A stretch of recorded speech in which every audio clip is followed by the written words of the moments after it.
separate session. So not today. Day after tomorrow, there is a separate session for that.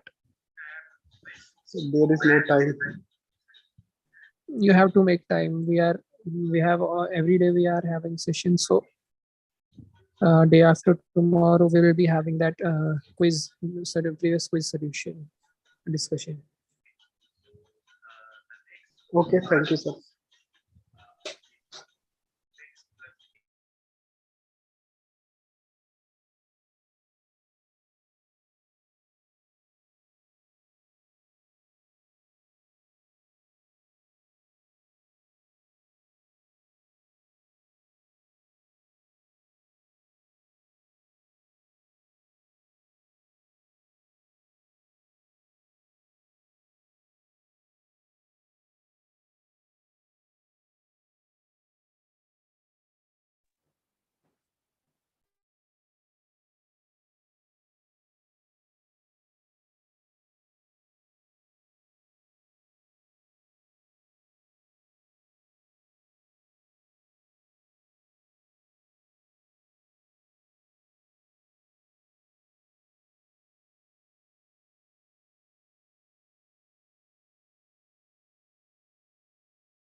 Okay, so there are 38 participants. Now let's start the session.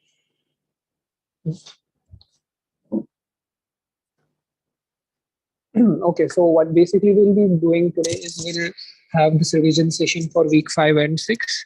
So what is covered in week 5 and week 6? Week 6 is basically permutation and combination, is basic principles of counting, addition rule, and multiplication rule. So that's what we'll be dealing with today. Okay. So now let's first dive into this basic principles of counting, and let's start with addition rule of counting. What is addition rule of counting? What are principles of counting for that matter? Suppose, like in this question, what has been given is you have one gift from a major, some shop, you have a gift which allows you to buy one item, either a shirt or a pant. Suppose these are the combinations that you have, the choices that you have. So we want to see how many ways can we use this card. What we are using this card is basically for selecting a shirt or a pant from these many things what we have been given. So we can see clearly we have we have 1, 2, 3, 4 shirts and 3 pants. So we have to choose one of these. This gift card allows us to choose only one item, either a shirt or a pant. So how many ways can we use this gift card? So there are, how many shirts do we have? We have 1, 2, 3, 4 shirts and 1, 2, 3 pants. So we can either get one shirt from these 4 shirts. So we have 4 choices for the shirts, and we have 3 choices for these pants. So therefore we can use this gift card or this coupon in 7 ways. We can, choices that we have for this purchase are 7. This will be our first choice, second choice, third choice, fourth choice, fifth, sixth, and 7. 4 choices will be for those shirts, and 3 choices will be for these pants. Now we can see that we had to use this gift card for one of the items. We had 4 items from shirts, 4 shirts, and what we had, or 3 pants, either 4 shirts or 3 pants, right? So what we did is we added these, the options that we had from 4 shirts, 4 plus 3, that gave us 7. So we had 7 options for choosing one of these items, one from among these. So this was one basic example to give you an idea about this basic addition principle. What we are doing in this is we are using, this is our addition principle. If we have 2 tasks that can be done, like if we have 2 options in this, there are 4 options for one and 3 for another. How many ways can one or the other task be performed? Either one shirt from these 4 or 3 pants from these 4. So it will be how many choices we have for the first one plus how many choices we have for the second. So that will be 7. This is what our additional rule states. That is what has been written in this slide. So this is basically the proper definition, the formal definition of addition rule of counting. If we have action A in different ways, in our previous example, what was our action A? We could have defined it as selecting one of the 4 shirts. So we had 4 shirts, shirt 1, shirt 2, shirt 3, and shirt 4. Okay. So now we can see this action selecting one shirt from these 4 can occur in n1 ways. N1 for this case is 4. And another action was selecting a pant, and we had 3 pants: pant 1, pant 2, and pant 3. How many ways? Let that be n2. For this case it was 3. So the total number of actions in A or B, what does that mean? Total number of occurrences, total number of choices that we have for either A to occur or B to occur, either selecting a pant or selecting a shirt, that were n1 plus n2, that we also saw previously, that were 7 for this case. So this is what our addition rule of counting states. Not much than this. This is just addition rule of counting. See, now let's complicate this example a little bit more. Now what happens is, like right now what we were dealing with, we had to either select one of these 7, either from the 4 shirts or from the 4 pants. Just give a little more caution towards what the language I'm using, either one from the 4 shirts or one from the 3 pants. So that's what we did previously. Now suppose we have a different scenario. What our scenario is, now the card that we had, the coupon, whatever we had, it allows us to purchase one shirt and one pant. Previously what we had to do was either one shirt or one pant. We had 4 choices for the shirts and we had 3 choices for the pants. So we had to either pick one shirt from the 4 shirts or one pant from the 3 pants. But now the scenario is different. What it has asked is, now this card allows us to buy one shirt and one pant. So how many choices do we have? See, there was, like in previously there was this one shirt or one pant. So now what it is, there is one shirt and one pant. So what we have to do is basically choose 2 items from these. See, this was what we had previously: 4 shirts, shirt 1, shirt 2, shirt 3, and shirt 4. And this was our pant 1, pant 2, pant 3. So in addition rule, what we were doing is we had to choose one either from this category, shirt category, or one from this pant category. But now the scenario has changed. What we are doing now is we have to choose one from these 4 shirts, one from these, and we have to choose one from these and one from these.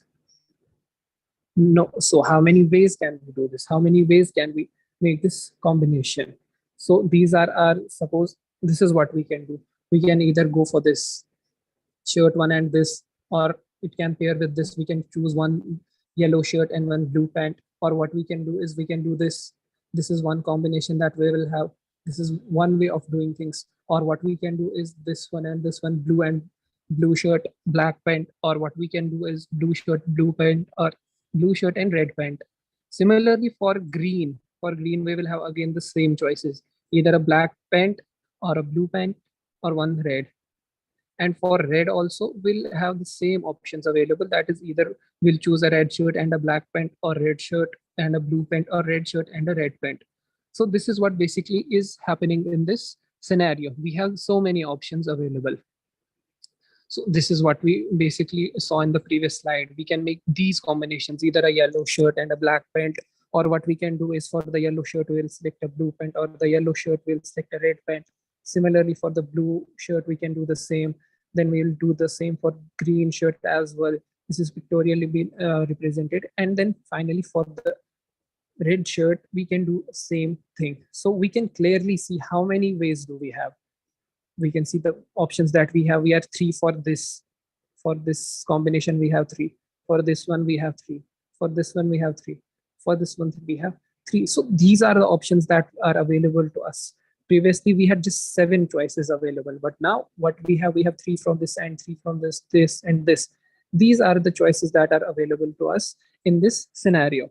What we had first, we had 4 shirts and 3 pants, and we can see what we got is 12 choices, 3 plus 3 plus 3 plus 3. right?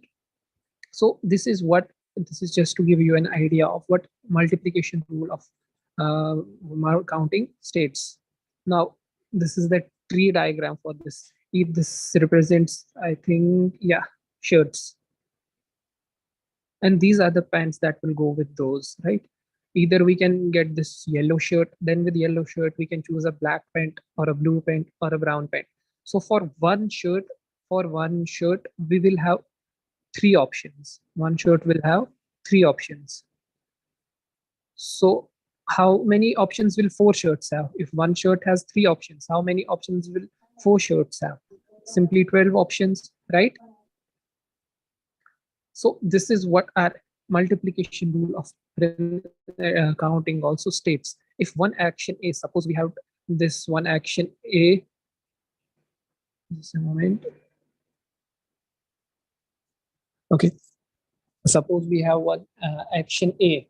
In our case, this action A was choosing one shirt from the four shirts: shirt 1, shirt 2, shirt 3, and shirt 4. One shirt from these four shirts, and suppose it occurs in n1 ways. Our n1 is 4 in this case, and we had to choose pant from these three pants: pant 1, pant 2, and pant 3. And suppose this occurs in n2 ways, let it be denoted by n2. We know n2 for this case is 3. Then we saw the number of occurrences of A and B together.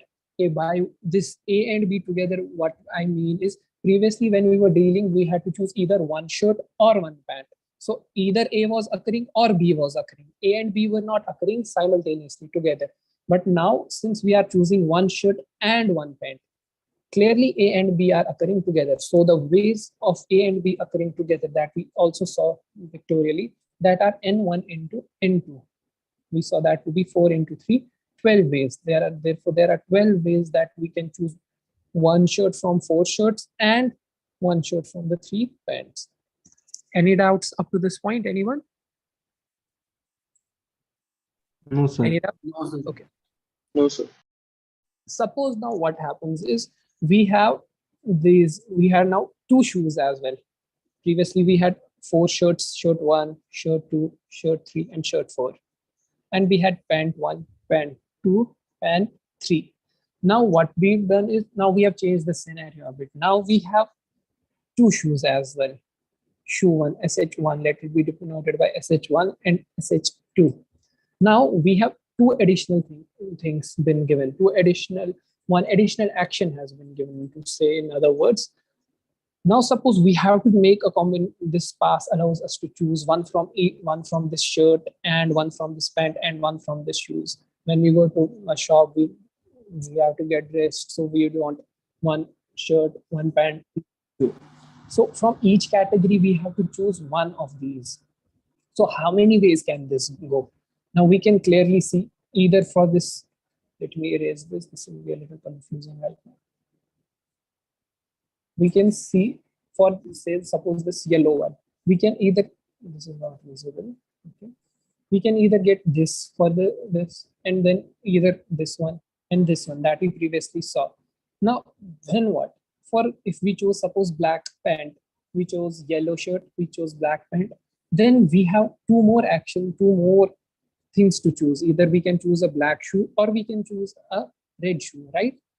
So if right now we had one shirt, we had three options, one pant. Now after that we have two more additional operations, additional choices, two more additional operations to do, choosing from either this shoe 1 or shoe 2. Similarly, this will go for this shirt 2 as well, shirt 3, shirt 4.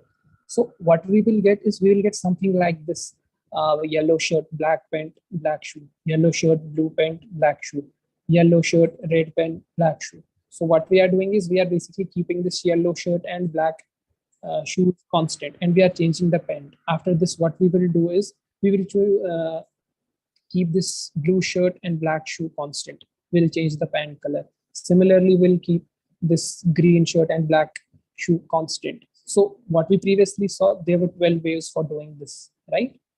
Now, since we have one more additional choice, that we can use red shoes as well. So what we can do is this yellow shirt. Now these, wherever we had these red shoes, these black shoes, they can be replaced by red shoes as well, right? So if we had 12 ways for this, and we are saying that we will replace these black shoes by red shoes, we'll have 12 more ways to do this, right? So that will be 24. Now if we can somehow relate this to this formula that we had n1 into n2, if there were for these two events, two actions a and b. Now we have three actions: choosing a shirt, a pant, and a shoe. So we know we had four options of choosing a shirt, and three options of choosing a pant, and two options of choosing a shoe. That is also equal to 24. Just pay a little more attention to the language that I am using.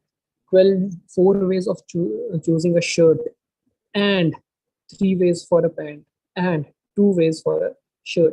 So this is our multiplication rule of counting. If we have two actions or more than two actions, suppose one action occurs in n ways, the other action occurs in m ways. So the total number of ways in which those two actions occur together, that will be given by n into m, where n is our, and we have denoted the different ways in which first action can occur, and m we have denoted the total number of ways in which the second action can occur.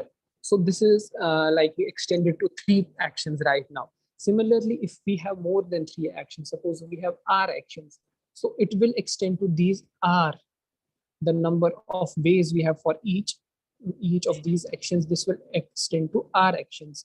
So action one, this is our action one, or this is our twice one, action two, twice two, whatever you want to say, action n.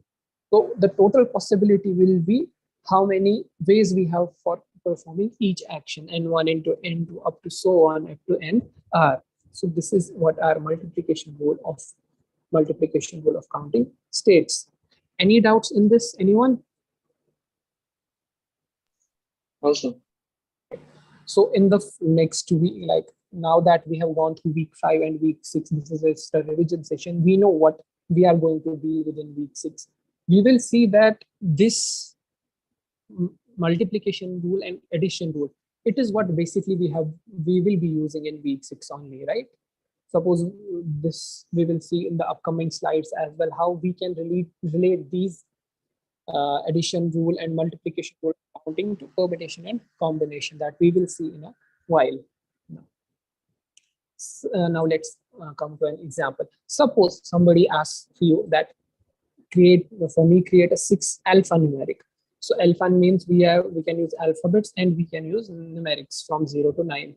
And he says, I have the following requirements. These are my following requirements. Suppose this is, you are asked to create now, this is our 6-digit.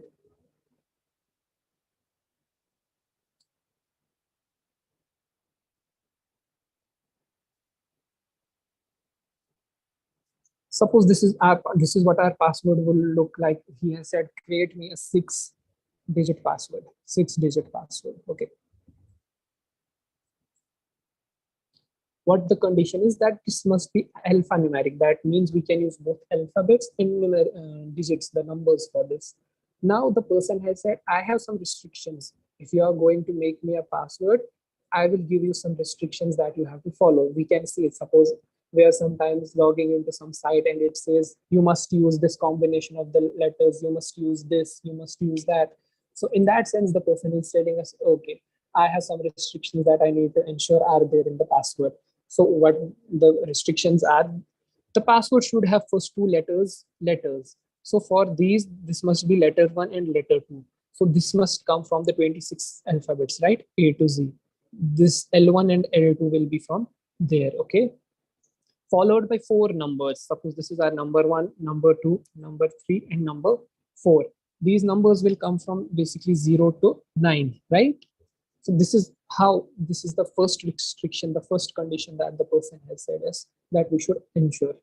Now, how many ways? Suppose the person is also saying that you can repeat the alphabets. He wants to make more combination for the passwords, and he is giving us the freedom that if you have, suppose you have here in the first letter, you suppose wanted to create something A. You wanted to put here A. He's saying it's not, so that you will not be able to use A again. You can use A here as well again. So that is what it means, that repetition is allowed. That is what basically the principle of repetition of allowed means, that you can reuse this same letter. So how many options do we have for this A to fill? Letter 1. How many options, how many candidates are there for letter 1, this place? Can anyone tell me?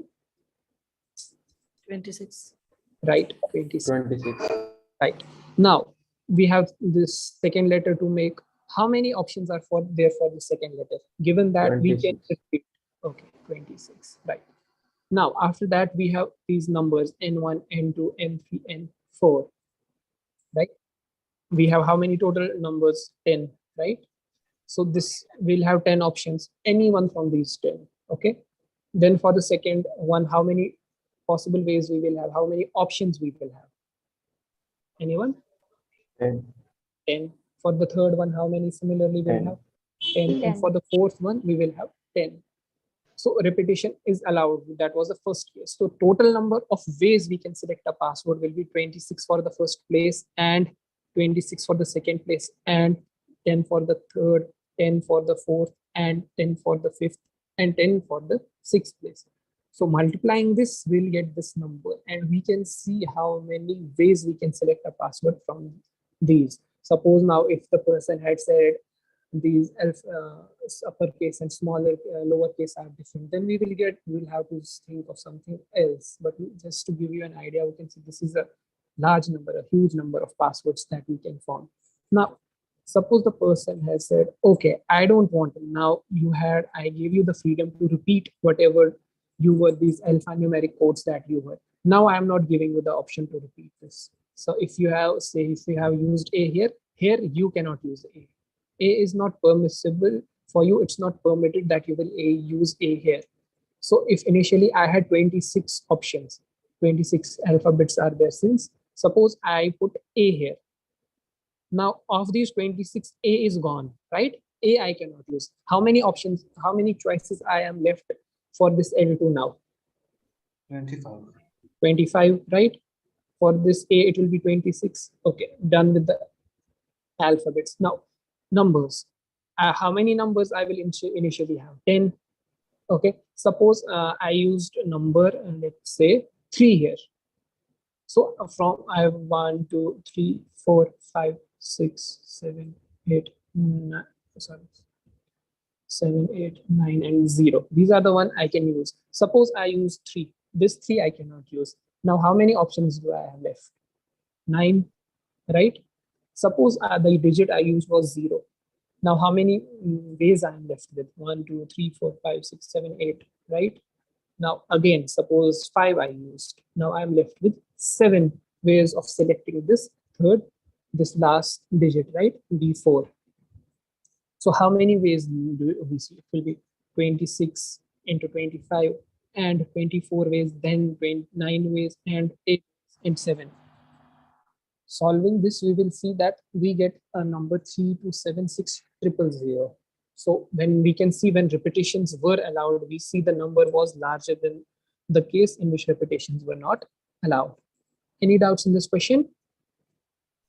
No, sir. No, sir. Moving ahead. So what we have done up to now, we have seen this addition rule of counting, how it works. We have pictorially seen how we depict this addition rule of counting. We have also seen if we have one action that can be performed, action 1 and action 2, or when act 1 or event 2, it can be performed in n ways, and this one can be performed in n. Then the total number of ways in which either n or m will occur is n plus m. Okay, this is addition rule. For multiplication rule, if we have suppose the same events a1 and a2, this can occur in n ways and this can occur in m ways. Now the total number of ways in which a1 and a2 can occur together, a1 and a2. Be careful towards the words and a2. In here it was a1 or a2. Here we were using basically or in this addition. In multiplication rule, I am basically saying a1 and n2. So the total number of ways in this will be n into m, which we have seen how this n we are getting. Okay, this was for the first half of this section. Okay, now let's come to another question. This will give basically what we are trying to be achieve through this question is the concept of factorials. Factorial. Say there are 8 athletes who take part in a 100-meter race. There is 100-meter race, and there are 8 athletes who are going to take part in this. What are the possible ways the athlete can finish the race? Assuming that we are assuming that there is no tie, a simple race, 1, 2, like we will not have ties at any position. How many ways, how many possible ways are there for an athlete to finish the race? So for the first place, suppose this is the first place. How many candidates are available for the first place? Any one of these 8 can come at the first place, right? Yes, sir. Yes, sir. For the second place now, second place, this the person who came at first place, he will not obviously come at second place, right? So we Yes, will have only 7 possible Seven options. candidates. Okay. Now, if for the third position, we will now this first will be gone, second will be gone. We will have 6, right? So, and finally, for the 8th position, only 1 candidate will be left, right? For 4th, it will be similar. For 5th, 6th, 7th, 8th, the person who will come at 8th position, finally the last position, there will be only 1 choice left, right? So what we are trying to do with this, the total number of ways will be 8 into 7 into 6, 5, 4, 3, 2, 1. The first place we have 8 options, and for the second we have 7, and for the third we have 6, and for the fourth 5. Similarly, this will give us the total number of ways. So we have seen this before as well in the previous example. So what is special about this? What is so special about this? Special about this? Sorry? 8 factorial ways. Exactly. Exactly. We will come to this. So we have seen this. Just keep this in mind. 8 into 7 into 6 up all the way up to 1. Suppose before coming to factorials, just let me see. Here is a position. Suppose I have 4 objects, 4 distinct objects. Okay. Suppose I have object 1, object 2, object 3, object 4. Okay. What are my total number of ways of arranging them in a box where there are 4 compartments? So for the first, we will have 4 options, right? Yes. For the second, we will have 3 options. For the third, we will have 2. And for the last, we will have 1. Now let's see how this is happening. Suppose we put O1 here, object 1. Now for this, we will have either O2, O3, or O4, right? Initially, for this, we had O1, O2, O3, and O4. So we had 4 ways for this. That's what I wrote here. Now, since object 1 is already been placed in this compartment, we will have these only these 3 objects left with us. So we'll have 3 ways for that. Now say O4 is there. Now for this, we will have only O2, O3, right? So we'll have 2 ways. So O2 is filled here. So we'll be left with O3 only. That is only 1 way. So we can see this is basically total number of ways we can do. So is 4 into 3 into 2 into 1. So from here, I want to give you the concept of what a factorial is. Factorial, like in this, if I have to explain in this with regard to this example, factorial is basically nothing but number of ways of arranging n objects in n boxes, right? We had 4 objects, we had to arrange them in 4 boxes, right? The total number of ways that we got, that was n factorial. Is that correct? Any doubts in that? No, sir. No, sir. Okay. So that I say n factor. So similarly, what will be n factorial? N factorial will be the number of ways of arranging n objects in with regard to this example I am saying n objects in n compartments, right? So this is with this idea. Now let's see the formal definition of what a factorial is. So suppose we have a positive integer, say 4. So how the factorial of this number is denoted? First, if we have a number n, so its factorial is denoted by this n exclamatory mark, n factorial. Okay. So 4 factorial, what this is, this is the product of first n positive integers. First n positive integers, and it like we will take n. What is our n? 4. What is this next integer before this? That before this 3 into 2 into 1. We stop at 1. So what is this? In the definition, this is the product of first 4 positive integers, right? Yes. If we were to get to 0, this will obviously reduce to 0, so that doesn't make sense. So we are considering the first n positive integers starting from 1. Okay, so this is what basically n factorial means. N factorial means n into n minus 1 into n minus 2 up to so on until we are left with 1, right? Because we have to stop at 1, we cannot go beyond 1. Our product will reduce to 0, right? So this is our definition of factorial. Now what we can see here is, if we have 4 factorial, can I represent it as this? This is basically into this 4 into 3 into 2 into, right? Can I say this will be equal to 4 into 3 factorial? Yes, Yes. sir. Can I? Okay. Okay, with the same logic, I can also say this is equal to 4 into 3 into 2 factorial, right? Yes, sir. So similarly, we can see that we can break a bigger factorial, a bigger numbers factorial into smaller numbers factorial, right?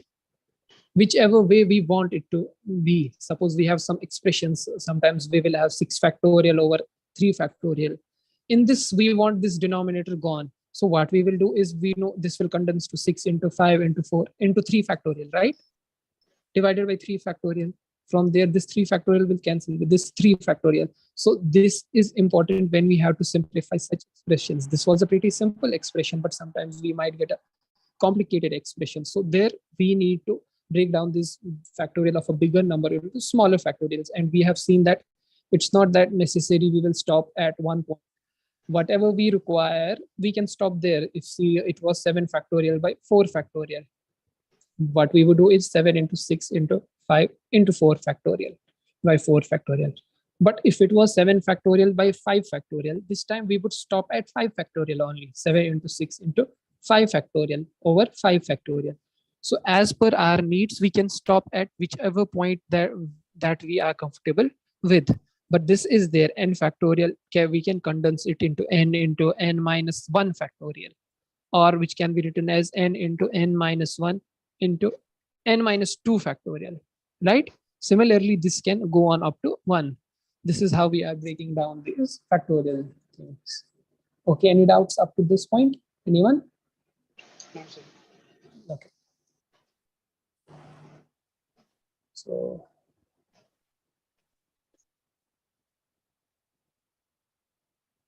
there's been some, I think, yeah, I think there has been some mistake. Okay, say this. I have 5, say 5 letters. Okay, I have 5 letters. I mean the ones that are sent through post. Okay, and I have 5 post box before me. How many ways can I arrange these letters, send these letters, post these letters? In other words, right? For this, if it was our first letter 1, we can put 5 letters here, right? I have to put here, I can put 4, here I can put 3, then 2, and then 1. So this is basically giving us 5 factorial, right? Yes, sir. Yes, sir. Okay, this was this. So this, I meant, this is what I wanted to say when I said that we can break down the factorial of a bigger number into that number multiplied by factorial of a smaller number, right? In this example, we can see this will be r6 into 5 into 4 into 3 factorial over 3 factorial. From there, this 3 factorial will go there. So this will be left with 120, right? So this was easy. This is easier than calculating this and save us time. 6 into 5 into 4 into 3 into 2 into 1 over 3 into 2 into 1. What this will ultimately give us, this 3 to 1 will go again, right? So why do we need to follow this extra step? Why don't we just cancel them out at the first point. So that is what basically the aim, what I intended to say with this. We can condense the factorial of a bigger number into a smaller number. Any doubts with this? Any doubts? No, sir. So suppose now I have this 6 factorial into 5 factorial over 3 factorial into 4 factorial. Okay, so would any one of you volunteer to tell me how we would simplify this? So 6 into 5 Okay, and for 4 factorial in the denominator will be get cancelled. okay, And here 5 into 4 okay, and 3 factorial. right. So we can see that whatever we have want to cancel out in the denominator, we can get that easily in the numerator, right? This 4 factorial goes with this 3 factorial goes with this. So now what we are left with, we are just left with the multiplication of 4 numbers. That is pretty simpler than calculating all this and then dividing it by this, right? So we can see we can simplify a few expressions in this by condensing the factorial of a bigger number into a smaller number. Okay, now I have been asked, I have this number 25 into 24 into 23. I want to express it in factorials. So what this is basically the reverse of this, isn't it? Yes. What we did here, we are just reversing that here. Suppose my number was like this 25 into 24 into 23 into 22 factorial, suppose, divided by 22 factorial, right? Factorial. Yeah. So this is what I would have done if I had been given 25 factorial 22 factorial. What I would have done, I would have condensed this 25 factorial into 25 into 24 into 23 into 22 factorial over 22 factorial, right? From here, I would have got this, right? I am getting this 25 into 24 into 23. So going in the reverse direction, I can see this is what I do, multiply it by 22 factorial and divide by 22 factorial. This won't make any difference because I can cancel them out at any point and I will get my original expression back. But now what I am able to do, I am able to express this whatever expression I have been given in terms of factorials, right? It's just reverse of what we did in the previous two questions. Any doubts in this? Any doubts? No, sir. Clear. Yeah. So this, after studying week 6, week 5 might be seeming too simple to everyone, right? After week 6, week 5 is just a piece of cake, I believe. So this is what we have done. We were condensing it. So what we did is we backtracked and see how we were condensing it, and then we got this expression 25 factorial over 22 factorial. So up to this point in the 40 minutes that this started, what we have did with addition rule. Addition rule is done. Then we went for multiplication rule of counting. Rule. Now what we have done is we have introduced the factorial notation, what a factorial means, and we have seen how we simplify expressions that are given in terms of these factorials. Any doubts up to this point in any topics that have been discussed up to this point? No, sir. Okay. Moving ahead. Before getting to permutations, let me just say this. Let me come to combinations first, okay? Combinations. What is combinations?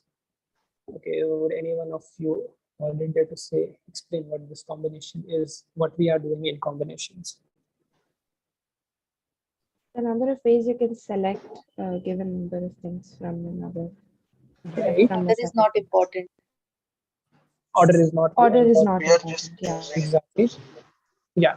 So basically, combination is choosing.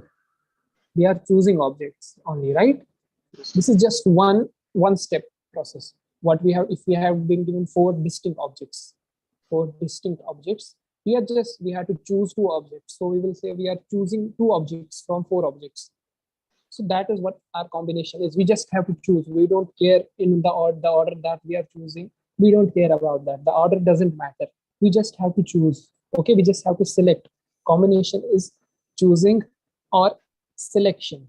Okay, and when we are selecting, the order does not matter. Does not matter. The order in which we choose, it does not matter to us. Okay, we are just choosing. So how it is denoted, suppose we have to choose, we have been given those 4 shirts. Let's take again these shirt 1, shirt 2, shirt 3, and shirt 4. We have to choose from these 4 shirts. How many shirts we have in total? 4. So how many do I have to choose? Suppose I have to choose 2 shirts. So I will have, how I will denote this is 4C2. What this means, from 4 shirts, I am choosing or selecting 2 shirts. Okay. Any doubts in this definition? Okay. So combination, important point. It's just a one, like how I would say is, it's a one step process. One step process. What that one step is? Just choosing. Oh, right. Choosing or selecting. Oh, sorry.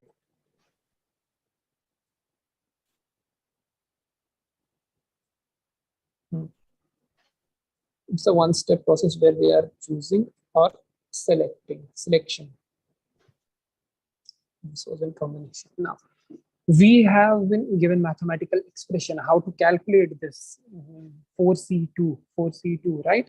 How to calculate this now? I am saying this is combination. Okay, that I can figure out if I have to choose 4 shirts from 2 shirts. That is, yeah, 4 from 4, I have to choose 2. Now what extra benefit I am giving? So 4C2, we can mathematically, it can be represented as 4 factorial divided by 2 factorial into 4 minus 2 factorial, right? Yes. So this is the formula for this. Then now first, before coming to the general formula, let's solve this. What is, it will be our 4 factorial divided by 2 factorial into 2 factorial. So that will be 4 into 3 divided by 2 factorial into 2 factorial, right? Simplifying the expression, this will go here, this will go here. This is 6. So from 4 shirts, if I have to choose 2 shirts, I can do it in 6 ways. Now let's see what those 6 ways are. Shirt 1, shirt 2, shirt 3, shirt 4. Okay, suppose my way 1 is I chose shirt 1 and shirt 2. How many ways I got? 1. Okay, now done with this. Let me change. I chose shirt 1 and shirt 3. Okay, I got 2 ways. Okay, now what? I chose again shirt 1 and shirt 4. 3 ways. Okay, good. Now shirt 2 and shirt 3. 4 ways. Shirt to keep it constant, I choose shirt 4. 5 ways. And the final way will be I will choose shirt 3 and shirt 4. So how many ways I get? 1, 2, 3, 4, 5, 6, right? 6 ways I can select 2 shirts from these 4 shirts, which we also saw from this formula, right? Yes, sir. So generally speaking, what this formula is, if we have n choose r, that is how we spell it, or that is how we make sense out of it. N choose r, from n distinct objects we are choosing r objects. This is given by n factorial divided by n minus r factorial multiplied by r factorial. Okay, so this is the formula that we have for NCR. We have seen that clearly. What we are doing is we are just choosing. Are we doing something else? Here I chose 2 shirts, right? Did I do something else? No, I just chose. These are the combinations. These are the ways I can choose 2 shirts. This is what we also saw in the previous addition rule of counting. If suppose I had to choose 4, now let's relate that shirt and pant concept here in combination and permutation. I was given those 4 shirts and I was given those 3 pants, and I had to choose one from the either category. Either I have only money to buy one of the things. Either I can buy, the shop has only 4 shirts and it has 3 pants and I have to buy one. So we saw, either we were seeing shirt 1, shirt 2, shirt 3, shirt 4. Then we saw pant 1, pant 2, pant 3, pen 4, pen, okay, we have only 3 pens. So we saw in addition rule of counting, I can either do this 1 plus 2 plus 3 plus 4 plus 5 plus 6 plus 7. So my first action is choosing a shirt can be performed in 4 ways, right?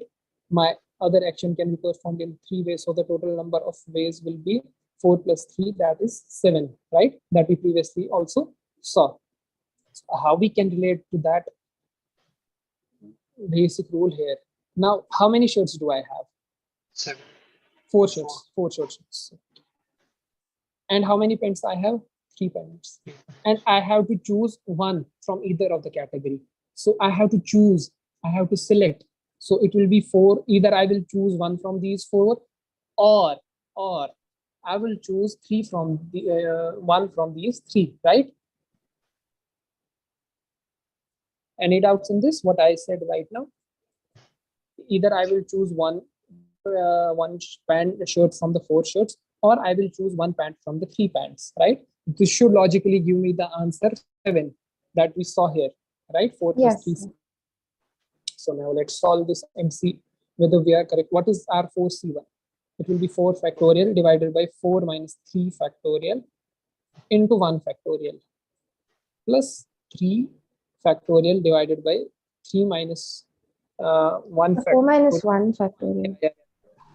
4 minus 1 factorial, 3 minus 1 factorial into 1 factorial. So this will be 4 factorial over 3 factorial plus 3 factorial over 2 factorial. We see that this will be 4 plus 3, right? Because this I can write 4 into 3 factorial. This I can write 3 into 2 factorial. So this 2 factorial will go with this 3 factorial will go with this. So it is also giving me the answer that we saw in addition rule of counting, right? 7. There are total 7 ways I can do so. So can you see how addition rule of counting is related in this topic? Okay, so there was another example. The other example was I had to choose one shirt and one pant, and now I have enough money to buy 2 items, and I don't want to spend money on just one type of item. I want to buy one shirt and one pant. So what I can do is either I will from the 4 shirts available, I will choose one shirt, okay, and from the 3 pants available, I will choose one. So we just now saw this is equal to 4 and this is equal to 3, 12, which we earlier saw as well, right? We drew all those possible arrangements and we saw we were getting 12 ways. Okay. So from here we have 2 key points. Oh, just one point. By convention, 0 factorial is equal to 1. Okay, and 1 factorial is obviously equal to 1. These are just by convention. These are there. So from here I can see if I have NC1, this is basically equal to N, right? And if I have NCN, this will be equal to 1. If I have to choose 4 people from 4 people, there is only one way I can choose them, right? By choosing all of them. So these are a few key points that you should remember that will help you in solving questions much faster. Okay. Suppose now let's come to that example in which we had we had this. Just let me get here. We had 4 shirts, 3 pants, and 2 shoes. Now I got enough money to buy 3 items, and what I want to do is I want to get 1 item for each category. So would someone help me write down what this would be? 4C1. 4C1 4C1 into 3C1 into 2C1. So how to make sense out of this? What I have written. So combination and permutation, I have also mentioned in the previous sessions in the problem solving sessions as well. For permutation and combination, you write exactly the way you think. So how I thought I am going to do this, I will choose 1 shirt from the 4 shirts. Okay, 4C1. That is how it's said. And therefore this multiplication. And what I will do is I will choose 1 shirt from the 3 shirts. 3C1 therefore. And what I have to do, I have to choose one shoe from the two shoes that we are available. So the way I thought of this question in my mind is exactly the way I wrote it down in terms of this 4C1, 3C1, and 2C1, right? This is exactly the way you think in mind is the way you write for this PNC. So this is 4 into 3 into 2. That is equal to 24, which we also saw here, right? Where was that? Here, we also saw these are 24 ways, right? So the way I think is the way I write for these permutation and combinations. So that was about combination. Now, what is permutation? If I were to tell you what is permutation now? What is just let me erase all this. So when we count with an order. When we count with an order. Okay, anyone else? The arrangement. Okay, arrangement. What else? Number of ways in which we can arrange n objects in our positions. Yeah, exactly. So what I said, if we were like, if I had to look at permutations, how I would personally look at it is a two-step process. Okay, I mentioned that combination is a one-step process. Permutation, I said this is a two-step process. How? If you have to arrange something, suppose I have to arrange 4 people in a line. From 5, I have 5 people, I have to arrange 4 people. What I will do first, suppose I am given, there are 5, I have 5 guests and I have 4 seats for them and I have to arrange them on these 4 seats. Okay, arrange. I'm just giving more emphasis on this word, arrange. I have to arrange them. I don't have to just choose. What I will do first, yeah, from the first, what I will do is I will choose 4 guests, right? From the 4 guests, first I will choose. I will first make a choice. Okay, there are 5 guests. I have 4 seats, 4 chairs. So I have to choose only 4 guests for those 4 seats. First, I will do choose. What is choose? What we just saw what choosing is. What is choosing? Combination, right? First, I will choose and then I will arrange. Right? First, I will choose, then I will arrange. If you were to do something systematically, that is how you would do it. First, you will choose some objects, then you will arrange. And we also saw what was our ways of arranging n objects in n places. N factorial, right? That is what it was. So I encouraged you all to think of permutations not as something that is entirely different from combination. What it is basically combination and then arrangement. First you choose, then you arrange. First you choose, then you arrange. Okay, since this is not like you guys, yeah. So when we say that we are choosing 2 students out of 10 students for Okay. captain and vice captain position. So here we are only choosing, but still arrangement, like I know Yes. that 1 and 2, like Okay. if you pick boy 1 and boy 2, then and Sorry, can you repeat? sir, if I choose boy 1 and boy 2, this is one case, and then I choose boy 2 and boy 1, these two will be different because of the positions. But sir, I'm unable to understand. Here we are only selecting, but how is the arrangement like mattering? Okay. Suppose this was our vice captain, this was our captain. If you had boy 1 as you chose 2 boys, okay? Then you have to also assign what this boy is going to be, right? If you had to choose, suppose you had to choose only 2 friends. You have 2 friends, you have to take them for dinner. After like you took 2 friends, do you need to assign anything to them? No. You have just said, okay, I want 2 friends to come with me. I have 10 friends. I want 2 friends to come with me. Okay, I will choose 2 friends from any of these 10 friends.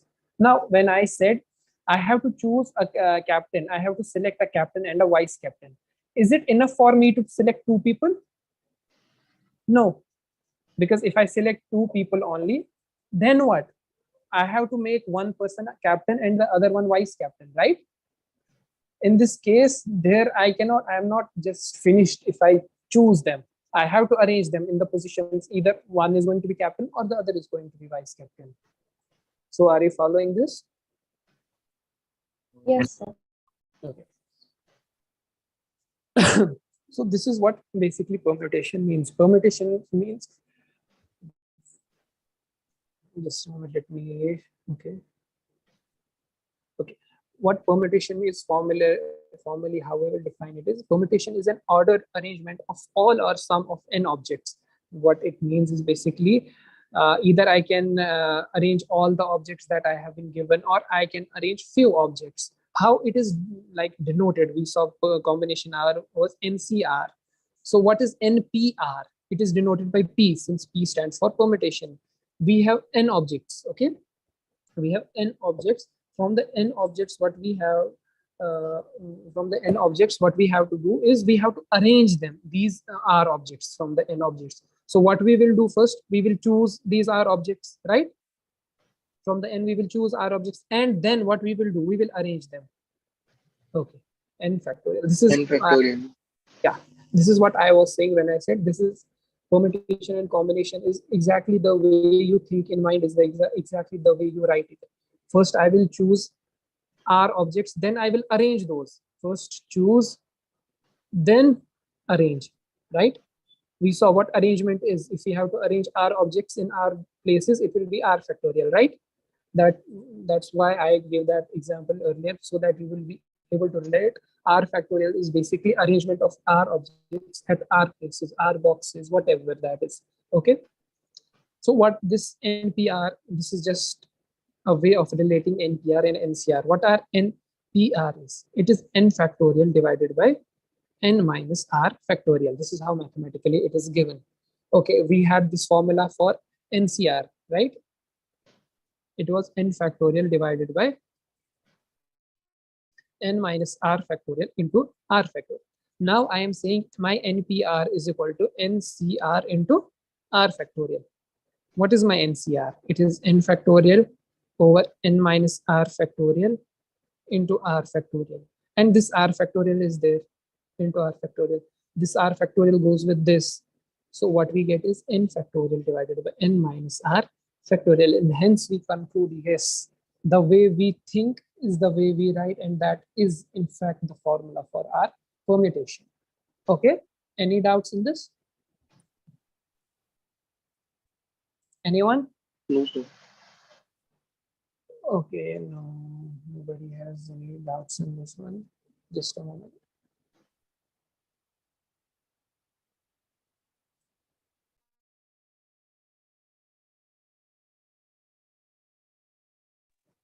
Okay, Raj Kishore will be one now. Raj Kishore will be forward the session.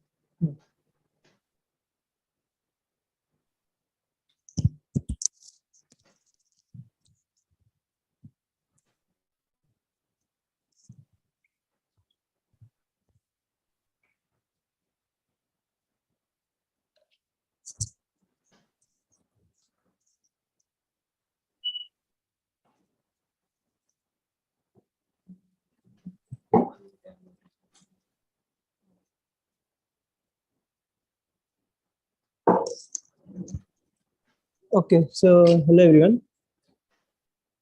So as of now, anyone any doubt? Whatever has been discussed? No, sir. Okay, so as we are talking about, see the permutation thing, if you go about this example, let's say we have been given, okay, one thing for just to ask that whenever we are using this permutation formula, that is NPR, the foremost important thing is that we are always dealing with identical objects, right? So this, if we are using similar objects, then we have to be solving. We have to solve it in a different way, or you have to keep more attention towards how we are implementing this formula. Okay, so over here, as you can see, A and B. Let's say these are three objects, and these are all distinct objects. So how should we implement the formula? That is NPR. If you have to arrange them all at a time, let's say that is arranging them in three places. So how I wanna do that? Anyone?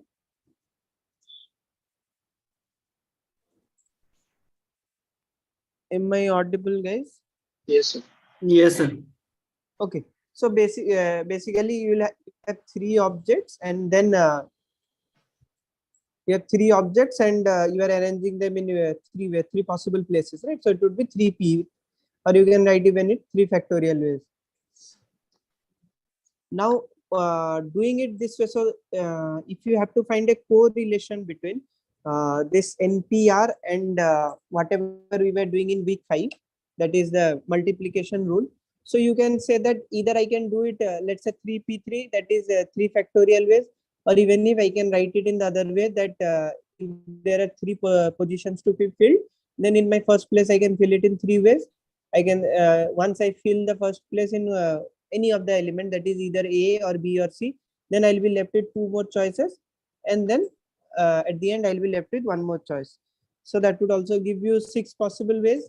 This would also, if you're doing it through formula, then also you'll get the 6 possible ways. Is this clear to all? Yes. Yes. Okay. Now this was one case when you are taking 3 at a time. Now let's say that you have the same 3 objects, but you are arranging 2 at a time. So if you want to do it through formula, then how what would be the changes in the formula? There are sorry. 3p2. Yes.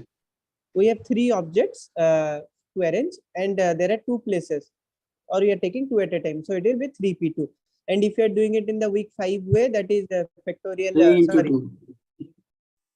the multiplication way, then it will be the first place in 3 ways, and the second one again in.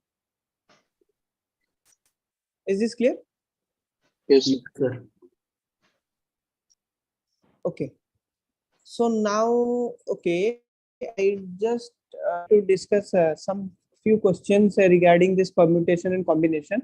So let's say basically what happens is that whenever there are some particular kind of techniques that we use whenever we are getting this permutation or combination formula kind of questions. Okay. So one kind of technique is that let's say, I think you would have all done it in week 6 graded assignment, right?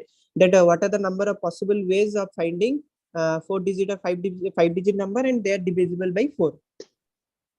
Do you all remember the graded assignment sir. questions? Yes, sir. So over there, what we were doing, we were trying to fix in the lab, because what is the divisibility rule of 4 says that the last two places should be divisible by 4. So if the question, if I remember, let's say over there I'll do it. Let's say there were digits 0, 2, 4, 5, 7, and 9. These were the digits available to us, and now we have to frame, let's say, 5 digits number or 4 digits number, whatever. And so now what does the divisibility rule say? That my last 2 digits has to be divisible by 4. So in this case, you have to see that the first thing you have to analyze is that should I make different cases for whatever I have been asked. So you can see that in this question we have to make different cases, else I'll not be able to solve this. Why? Because for different case, this part I have to change, right? I can't just arbitrarily, for example, if you do 3, 4, 5. So if I have to do it in 5 factorial ways, then I'll not have any control over these last 2 places, right? It will arbitrarily get altered, and I'll be getting different arrangements. That is, out of those 120 arrangements, I can have arbitrarily anything. But I want to have control over these 2 places, because that is what the constraint is given to us. So what I will do, I will try to find it out different cases. That one case can be that when I will fix 0 and 4 in this place, and then I will arrange over these 3 places. Another condition can be when I will be having 2 and 0 in these 2 places. Another condition can be when I will have 5 and 2 in these 2 places. Now, once you fix these places, then you are left with 3 more places to arrange whatever. One thing to note it, that once you fix something, you will not consider that for your arrangement. Okay. So once you fix over here 0, 4, then how many letters are available for selection for this first place? Anyone? 3. Sorry. 4. 3. 4. 0 and 1. So Four. you have, Yeah. so this first place can be filled up in 3 possible ways, right? And then once you fill that, you can fill up the other one in 2 possible ways, and the last one in 1 possible ways. But when you are yes, We have 4 possible ways to fill up first digit, 4 right? and 3 to 2. 4, Yes, 3 sorry, and sorry. 2. Yeah. So basically, this would start with 4 possible ways, then 3 possible ways, and this is 2 possible ways. Okay. Now, one thing in this, whenever you are facing this number related problem, that what are the possible arrangements, one boundary case you have to always keep in mind, that I'm not going to fix 0 in my first place, because then what happens, either if it's in a 5-digit number, then automatically you will make it a 4-digit number, because having 0 in the first place. So for example, in this case, that is, if you're fixing 5 and 2 in the first place, so then for the first place arrangement, I'll not consider 0 for selection. Okay, so I'll only have what are the possible ways, that is 4, I will have 7, and I will have 9, that is 3 possible ways. And then this, when you are going for the second digit, now I will have 0 as my one of the choices. So again, I will do it in 3 possible ways, and then the third one would be in 2 possible ways. Is this clear to all? Yes, sir. Yes, sir. Yes, sir, clear. So this is one kind of a problem where there can be questions where I have to fix some of the places, and then second thing I have to keep in mind that I not be 0 in my first. Okay, this is something in mind. Where are the other places where you can have this kind of a fixed approach? Let's say you are saying that there are 5 players to be chosen in a team, and from this you are choosing means you have a team of 3 players. Okay, let's say we'll make it this way, that we have a team B. The team has we have 5 players. Okay, but now what happens is that let's say these 5 players are A, B, C, D, and E. But what happened? Somehow they had some issue, and A and had a fight among them. We will not together. This is what we do together. Cases also you can do the same way. That what you can do is that you can take these 2 players together and you can fix them. That okay, these 2 players are already in my team, so I will automatically A and in my team fix these 2 players. Then how many players are left to be selected? Sir, your voice is breaking, sir. Yes, sir. Okay, just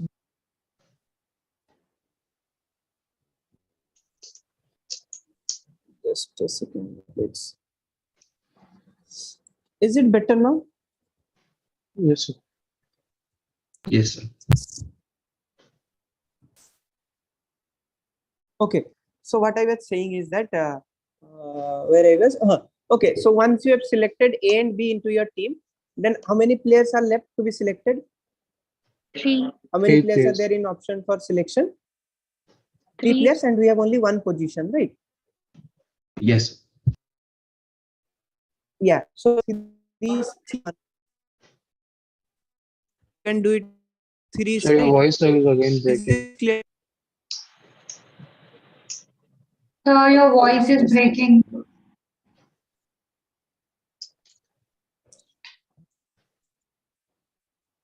Just give me a second.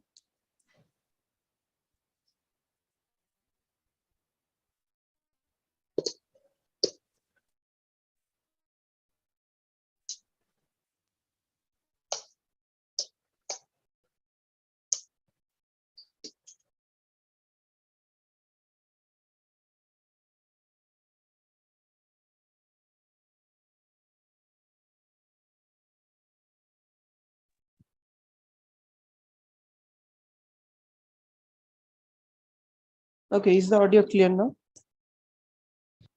Yes, sir. Okay. So what I Sir, will, yes. so could you just repeat that or explain that question once, because I don't recollect or I'm not able to relate to. The question is nothing, just that we had 5 players. Okay. And we are saying that out of these 5 players, I will choose 3 players in my team. Okay. And these 5 players are A, B, C, D, and E. And now what we are saying is that there is some internal disturbance between A and B. And A and B are saying that we don't want to be together in the team. Okay. So Okay. in this kind of questions where you will see that they don't want to be together in the team or they should always occur together, this kind of questions we will always have this fixing the whatever the constraint is, we'll try to fix those things. Okay. For example, over here we are saying that A and B should not be together in the team, right? So what we can do indirectly that we will take A and B first in the team itself. So once we fix A and B in the team, then how many players I can take more? I can take only one more player, right? And that player can be taken out of these three players. So that can be done in 3C1 ways. Now, are we done with that whole problem? No, right? Because this is a complement situation that we are trying to find out. That is, I was asked to find out that what are the possible ways A and B will not be together in the team.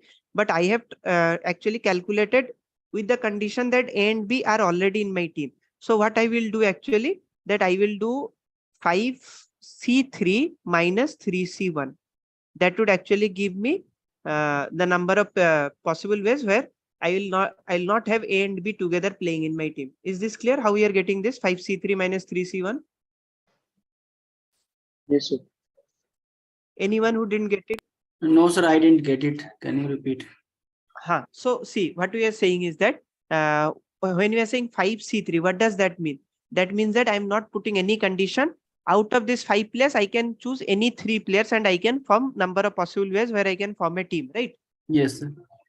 And from this, I'm subtracting out all the possible ways where out of the 3 players, I am already including A and B in my team. So that is giving me 3C1 ways. Now, if I am 3C1, because if my team is of 3 players and I am already fixing A and B in my team, then I only have one more position to fill, right? And I have 3 players in available for selection. So it should be 3C1, right? Okay, so we are taking as one A, B. Not A and B as one. We are just telling that I am fixing A and B already inside my team. That both so that one place is left. Okay. Yes. So one more place will be left, and there are 3 players to fill that position. So it should be done in 3C1, right? Yes, sir. But our question was that what are the possible ways in which I will not have A and B together in my team. So I have just tried to find out the complement. This is another approach which I was talking about, that sometimes it is easier to whatever it asked in the question, you try to find its complement. Like over here, we have been asked that A and B should not play together. So I am trying to find the opposite of that, that I will always have A and B playing together in my team. And then I will just subtract it from all possible cases. And then I will easily arrive at the answer. Okay. Okay, sir. So till now, these are the 3 things what we have learned. That one thing is that I will try to fix some places. Another thing is I'll be always concerned about not fixing 0 in the first place. And the third thing is this complement kind of situations. Okay. There can be another type of question also. Let's say you are arranging, just give me a 5-letter word.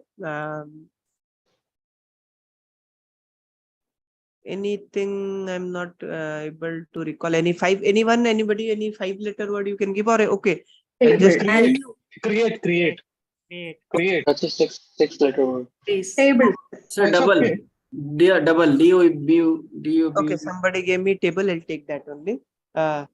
Okay, so let's say this is the word. Okay, now we are saying that we want to frame all possible words without or with meaning, doesn't matter to me, but my T and A should always occur together. So what should be the approach to do such kind of questions? Consider it as one letter. So one thing is I will try to first fix T and A in one position. Okay, and try to, it's kind of I'm bundling them, or I'm just gluing them, anything you can say. So once we are done with that, then we are left with B, L, E, right? And 3 more positions. So what should be the 3 factorial. Not 3 factorial. Actually, this I will take as 1 unit, right? Yeah. Means basically what I'm saying is that I will have B, these will be my arrangements, B, L, E and T, A as 1 unit. So now I have 4 possible 4 words to arrange, right? Sorry, 4 letters. But 3 places now. Four. 3 places. Okay.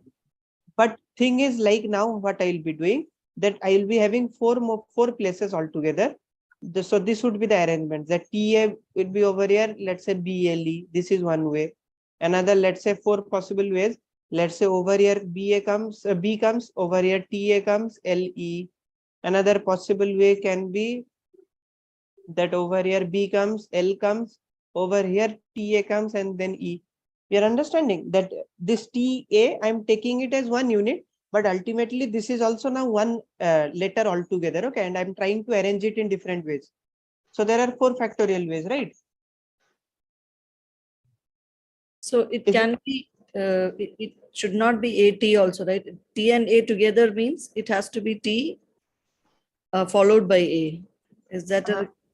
Yes, we are getting into that thing. Okay, just till now we are considering only TA. Okay, the order is this way, TA. Now, as you pointed out that yes, there can be also AT, right? So for that, we will again multiply this with 2 factorial. Because once you are done bundling them together, and that always they should be together in the place, means wherever they are appearing, let's say in this position also they were together, over here also they were together. Over here also they are together. And let's say there is another situation over here, LB, let's say E, and then again TA. Over here also if they're together, but they're together only. But now it can be that they can also exchange among themselves, right? That TA can also become AT. So we'll again consider 2 factorial for their internal arrangement. That's it. So again, we are adding one more technique into our bag that we'll bundle them together, we'll fix them in some place, but again, we'll also consider the arrangement among themselves. Is this clear to all? Or you anyone didn't get Yes, it? sir. Yes, sir. Clear. Yes. Okay. So just I will try to add on again something. Success. Just correct me if I have misspelled it. Okay. This is the correct spelling only, right? Right, sir. Okay. So let's say SUCCESS. Okay. Now over here again, I'm saying that I will try to frame words where my CC should always occur together. Now tell me what should be the formula for this? Anyone? Sir, here we will not consider 2 factorial. Just tell me the formula. What should be the ultimate in the factorial form, like whatever you have written for this now? What should be the total expression? Tell me that. 6 Factorial by 3 factorial. One by one, please. Okay. Factorial by 3 factorial. Okay, yeah, Adnan, tell. Sorry? 6 factorial by 3 factorial. 6 factorial by 3 factorial. Only this? Yes, sir. Okay. Yeah, Priya, sir. Sir, 6 factorial into 2 factorial. Okay, you are saying 6 factorial into 2 factorial. Okay. Okay, Adnan, just explain what's the logic behind telling this. So we have overall 7 words if we see, and from that we have to bundle CC together. Correct. And in the letter, in the whole word, we have one letter repeating thrice. So divide by repeating. One letter repeating thrice, which one? Yes. Yes. Okay. Huh. So its arrangement will be same. So we should divide by its S arrangements. Correct. Sir, it will be factorial 7 upon factorial 3 multiplied by factorial 2.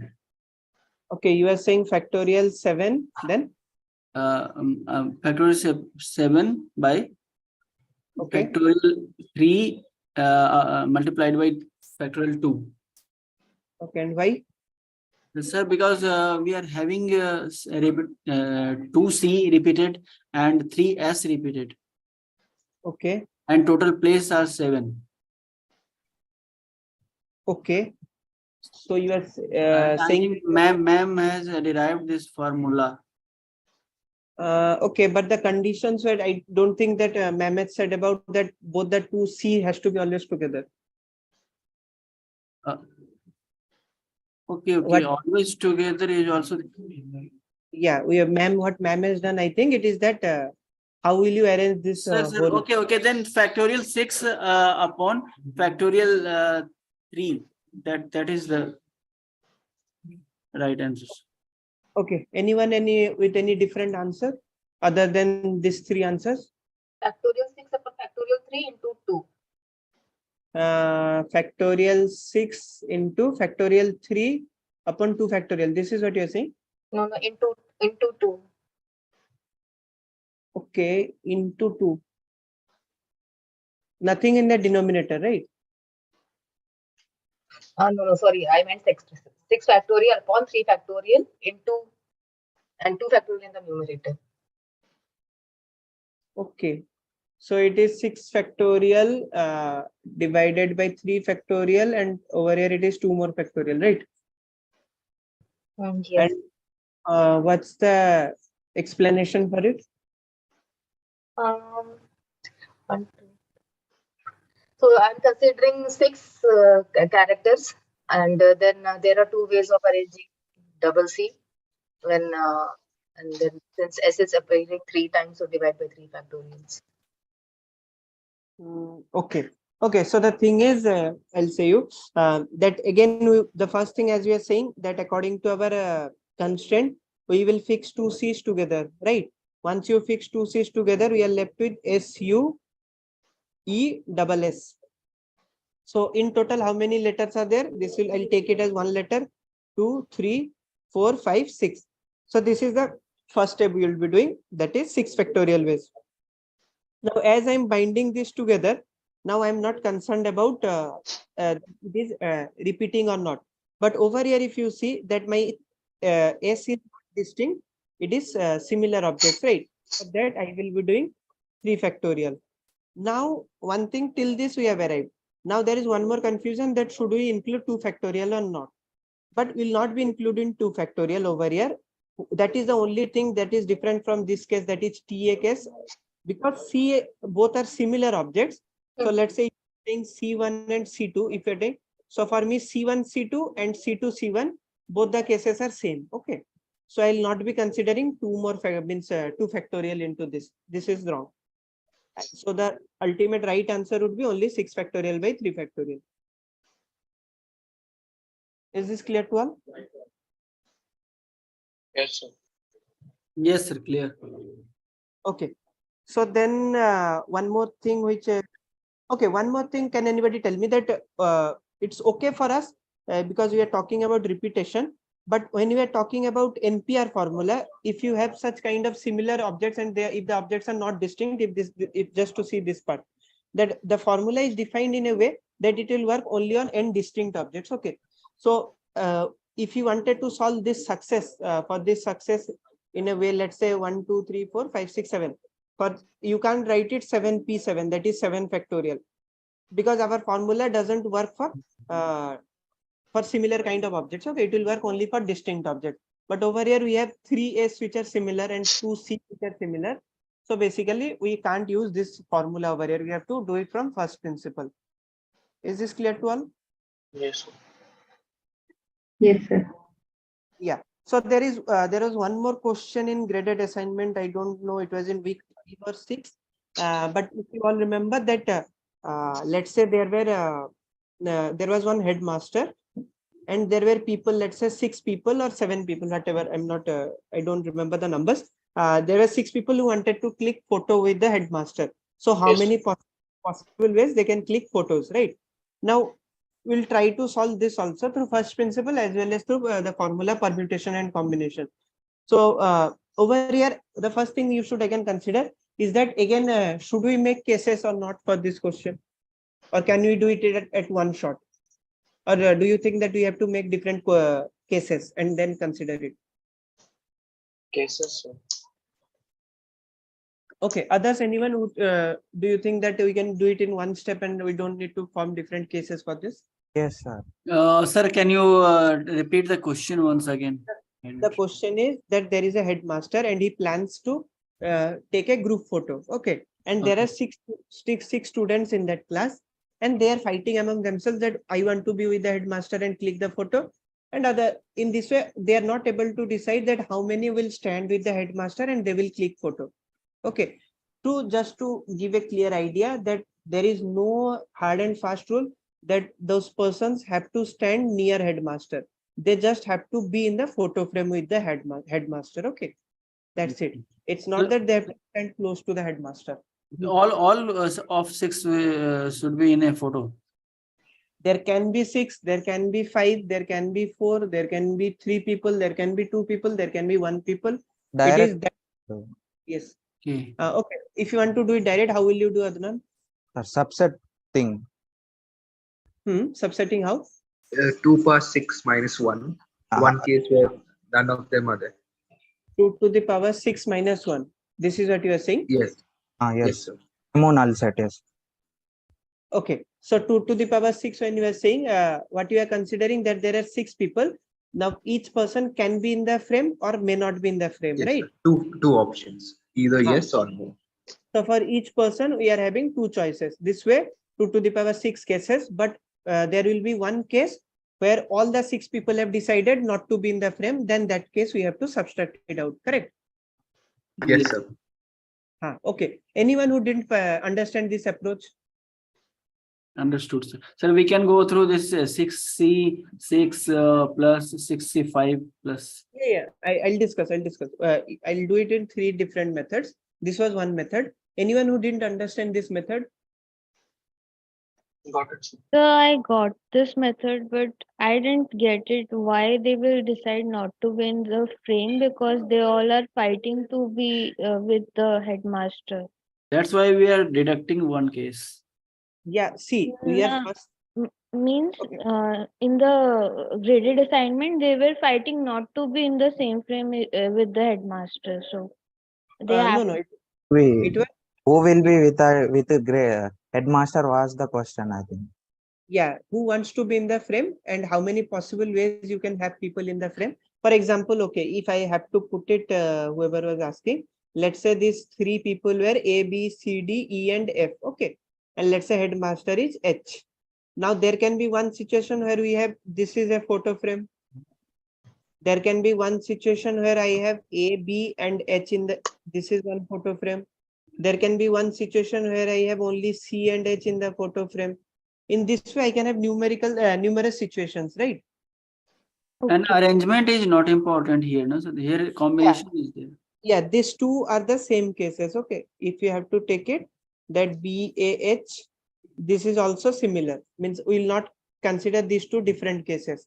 Similar case, That was the confusing part, sir. I didn't get it actually at that time. Because the thing is, we have to see ultimate what is our goal. Our goal is to take a photo, right? Over here, for us, the arrangement won't be considered. There can be cases where they will twist the question that, let's say, in the photo also, order matters to us. So that is what one more important point to be noted, that whenever you are reading the question, go through the question word by word and be very clear with the wordings of the question, that what it is actually asking. It would be a little bit critical. Okay, so what I was saying is that this is one more approach to keep in mind, that this 2 to the power thing or 3 to the power thing. Okay, 2 to the power 5 or 3 to the power 6. This kind of answers. This is one more approach of solving questions. That let's say, like over here we are saying each student, let's say A, B, C, D, and E, and F. I think 6 we took. So for A also there are 2 options. Either he will say yes to be in the photo or no to be not in the photo. Over here, yes and no. Similarly, for 6 people, will be having each person having 2 possible ways, right? So 2 again 2 this way, it will go till 6. So it would become 2 to the power 6. But now there will be one case where this first person would have said, for example, A would have also said no, B would have also said no, C would have also said no, and continuing till F would have also said no. So this is one possible way where ultimately I will have no one in my photo, right? Which we don't want. We want the photo to be clicked, and for photo to be clicked, we need at least one person in my photo. So it would become 2 to the power 6 minus 1. Is it now clear to all? Yes, sir. So there can be other type of questions also. Let's say that you have 5 MCQ questions. and each question had 4 options. Okay, and you have to select means one option would be out of this question, one option would be true out of this 4 options. So how many possible way you can this whole question paper? So for the first, let's say these are the 5 questions, right? 1, 2, 3, 4, 5. These are the 5 questions. So for the first question, how many possible ways he can answer the question? 4. 4 possible ways, right? Similarly, for the second also 4 possible ways, third also 4 possible ways. So this 5. would become to the power 5, right?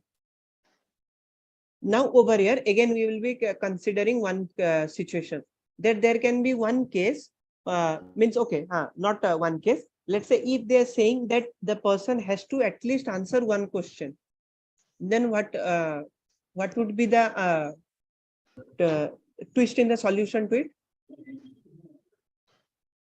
I'm saying that the person can answer these 5 MCQ questions in for this many possible ways, but you have to also make sure that the person attends at least one question. One will be subtracted. Sir, we will deduct 1. Are you sure that we'll deduct from this 4 to the power 5 1? No, sir, because in all We'll the add one more Yes. option Yes. for him. Like it would be 5 to the power 5. Correct. Now the option should become that for the first question, it would be 5 options that either he can select A, he can select B, either he can select C, either he can select D, or he may not select any option. He may leave this question only. So this is 5A, 5A. So this would become 5 to the power 5 ways, right? Now, do you think we'll do 5 to the power 5 minus 1, or it should be only 5 to the power 5? 5 to the power 5 also. 5, sir. What is the options you are going for? How many are with the option 5 to the power 5? 5 to the power 5, sir. Okay, and how many are saying about 5 to the power 5 minus 1? Sir, -1, sir. -1, sir. So you are giving the conditions that he should attend one question, sir. At least one question. Yes. Then -1 will not be there, sir. Okay. Why? Sorry, -1 will be there, sir. Yeah, -1 will be there. Yeah. Because we are just deducting the one case when he will not attend any question. Yeah, exactly. So in this case also, there will be one case where he will not attend this question, he will not attend this. So that part we have to deduct it out, right? That's why it would ultimately become 5 to the power 5 minus 1. So now are you getting how to approach this kind of means this method also, how to apply it into our questions? Everyone? Okay, now one more thing also, I'll just for a caution that whenever we were taking this, that 5 into 8 into, okay, no, just give me a second. Once we go through this method, then I will tell you this part. Okay, till this it's clear that 5 to the power 5 minus 1. Okay, there is one more kind of question also. Let's say that if you have to select one person in the team or not, let's say 5%. So over there also we can say it this way, right? That let's say the first person can be in the team or cannot be in the team. Second person also can be in the team or may not be in the team, right? That way also we can solve means those kind of questions also with this method. Okay. Now, this is not the end. As I was saying that we will do this question in 3 possible ways.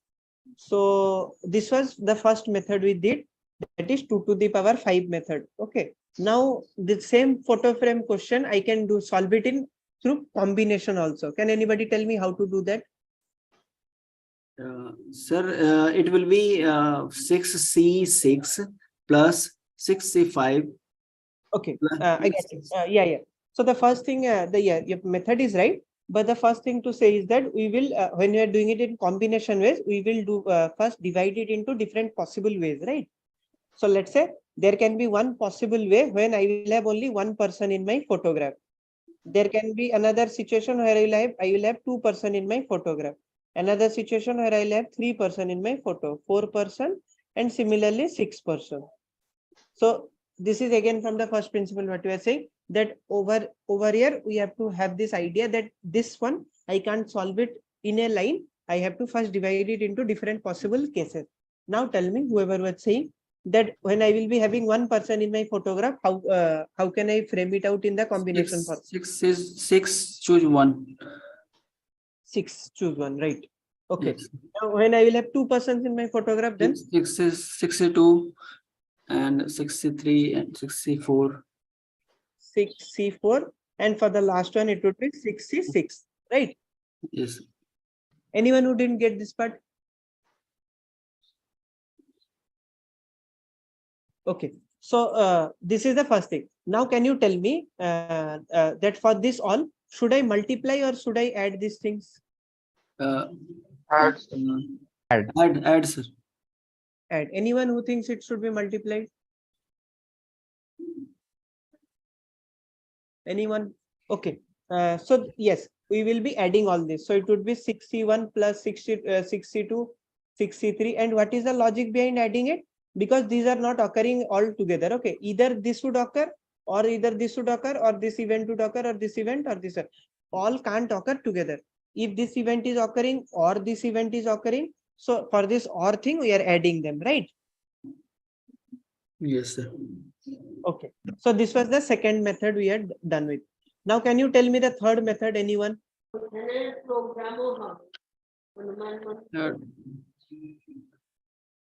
Third method to solve the same question.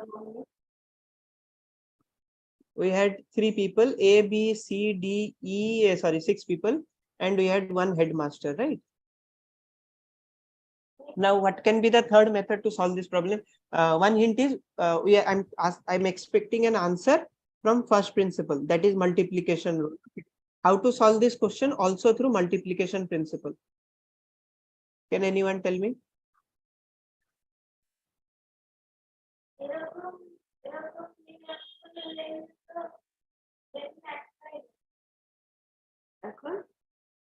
Anyone, any idea? Am I audible, guys? Yes, sir. You are. Yes, sir, you're audible. Okay. So tell me, anyone who can solve it through just through multiplication principle that we have read in week 5.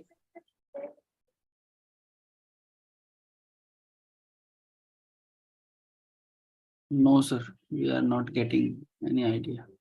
Maybe Just we think, can fix the first person as HM. The second person, 6 possible combination. The other one, 5 possible combination. Okay, so you are saying that for the first place, we'll fix it in 6 possible ways, then the second place in 5 possible ways. This is what you're saying, right? Yes. Okay, okay. Just still think it's not the exact right answer. No, because the number of person is not fixed. Similar to what we have done earlier, taking 6 cases and then okay, once you are done 6 cases, then what we'll do? I mean, first we have to take 6 cases, one guy, two guys, like that, and then we have to how many ways can we fill one guy with headmaster, that is 6 plus then 6 into 5. That is the first thing to do, that we have to again find out different possible cases, right? That is there is one person in my photo, or there is 2 person in my photo. That is also the first thing to be fixed, right? Yes, sir. Okay, just a second.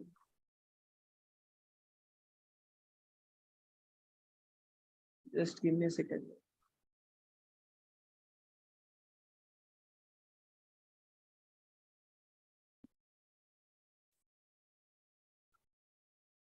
Okay, so what I was saying is that let's say, okay, leave it. So if there are 6 possible ways, let's say the first case where we are having only one person in the photo, then how should we do it?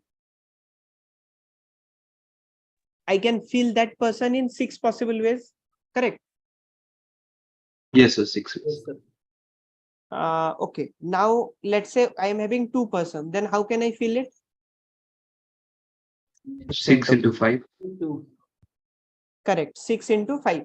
But there is one catch over here, that I will not only do 6 into 5, I will divide also by some number. Can anybody tell me what should be that number? 2. I'm just not doing 6 into 5, but I'll do something else also. What is that? Divided by 2. Not actually 2 factorial. Factorial. Okay? 2 factorial, right? Yeah, because for me, not only means, let's say those two people are A and B, so that order of A and B doesn't matter to me, right? Yes, sir. Now let's say it is same as 62. yes, I'm just trying to implement different ideas. You can do it in 62, doesn't matter. This is just, if I have to do it through multiplication principle, then how to do that. And I will also just share some tips with you all. That's it. It is just to make you all acquainted with different methods, so that when you are getting a question in exam, if one method is not, you are not able to crack it, you can solve it through other methods also. Okay. Okay, sir. Okay. Now let's say if it is 3 person, then what should be the expression for it? 6 into 5 into 4 upon 3 factorial. 6 into 5 into 4, right? Into 4. And what should be in the denominator? 3 factorial. Correct. 3 factorial. Why? Because we'll also be separating out the arrangements among those. Order not matter. Order doesn't matter.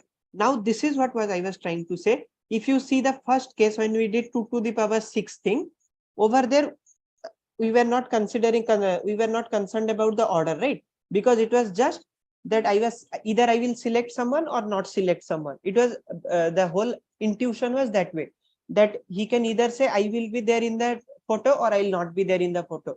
But over here, when you will be doing this multiplication principle, that is in the first place 6 ways, in the second place 5 ways, you are already including the order into it. Okay, because that's why we were dividing out that 3 factorial, right? Because we have already included the order into that expression. When I'm saying 6 into 5 into 4, that is let's say 30 into 4, 120 ways. In 120 ways, we have also included the internal arrangement among those players, right? Among those 3 people. That is why we were dividing it out, right? So you should be always very careful that whenever you are using this multiplication principle, it will also include the internal arrangement among those things.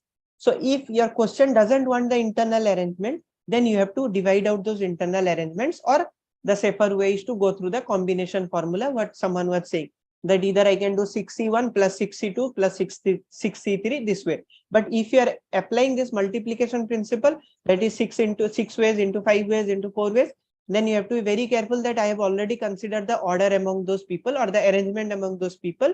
So I have to separate it out if my question doesn't want me to arrange those people. Is this clear to all? Yes.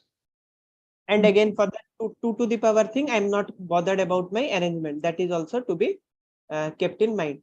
That if I'm 2 to the power 6 things or whatever it is, at that time I'm not considered about, means I'm not bothered about my internal arrangement. Is this clear to all? Yes. Yes, sir. Okay. So now if we'll move to the other part, so so now you are familiar with these 2 things, that the same questions can be done through combination ways, also can be done through permutation ways, but it depends how you are approaching the question. Okay. Also the same question can be done through normal multiplication principle also. Doesn't matter to me, but it all depends on how we are approaching the question and how we are trying to solve that. So till now there are 5-6 methods which I have discussed with you all. One method is that if I have been given that if I have to fix people in a place, or if I have to fix letters, some few letters in a place, then I will bundle them all together and I will take the arrangements. Another case can be that if there are distinct, they are not distinct, they're similar objects, then maybe I will divide them. Another thing is I can take, there can be cases where taking the complement is an easier method, that I will just try to take the opposite one and try to find the arrangements, and then I'll divide, subtract it from the total possible cases. And this, then another approach or another method can be this 2 to the power or 3 to the power thing. And another method can be this 6C1, 6C2, doing it directly through combination method. All these methods are clear to you all? All the method, the answer is 31 coming, sir? I'm not sure about that. Just arbitrarily I made up a question just to make you all acquainted with the methods. That's it. Okay. So till this it's clear to all, or anyone any doubt? Yes, sir. Clear. Okay. So now can you see this question in your screen? Can you tell me how to do this one? 8 into 7. 8p2. From a committee of 8 persons, I need to select how many people? 2 people. 2 people, right? And so out of these 2 people, one has to be the chairman and other has to be a vice chairman. Okay. So can you tell me one thing? In this, does the order matter or not? Yes, No. sir. Order matters, sir. Matters. But Order matters, sir. Yes.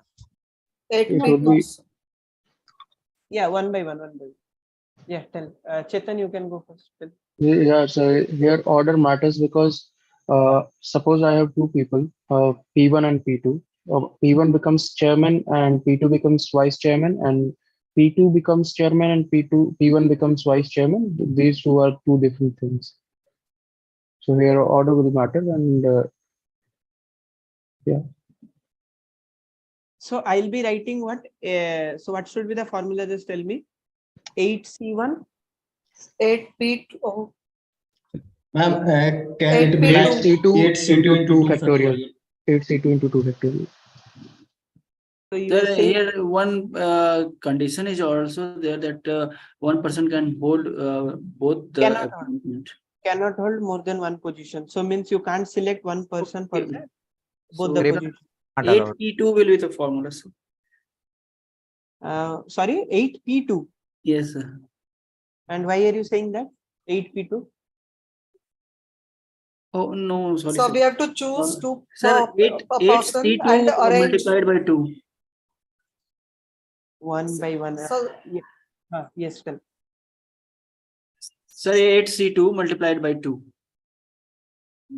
8C2 multiplied by 2, and the logic behind is that Sir, we are choosing 2 persons from 8 persons in 8C2 ways, and considering that the appointment can change, so we are multiplying with 2.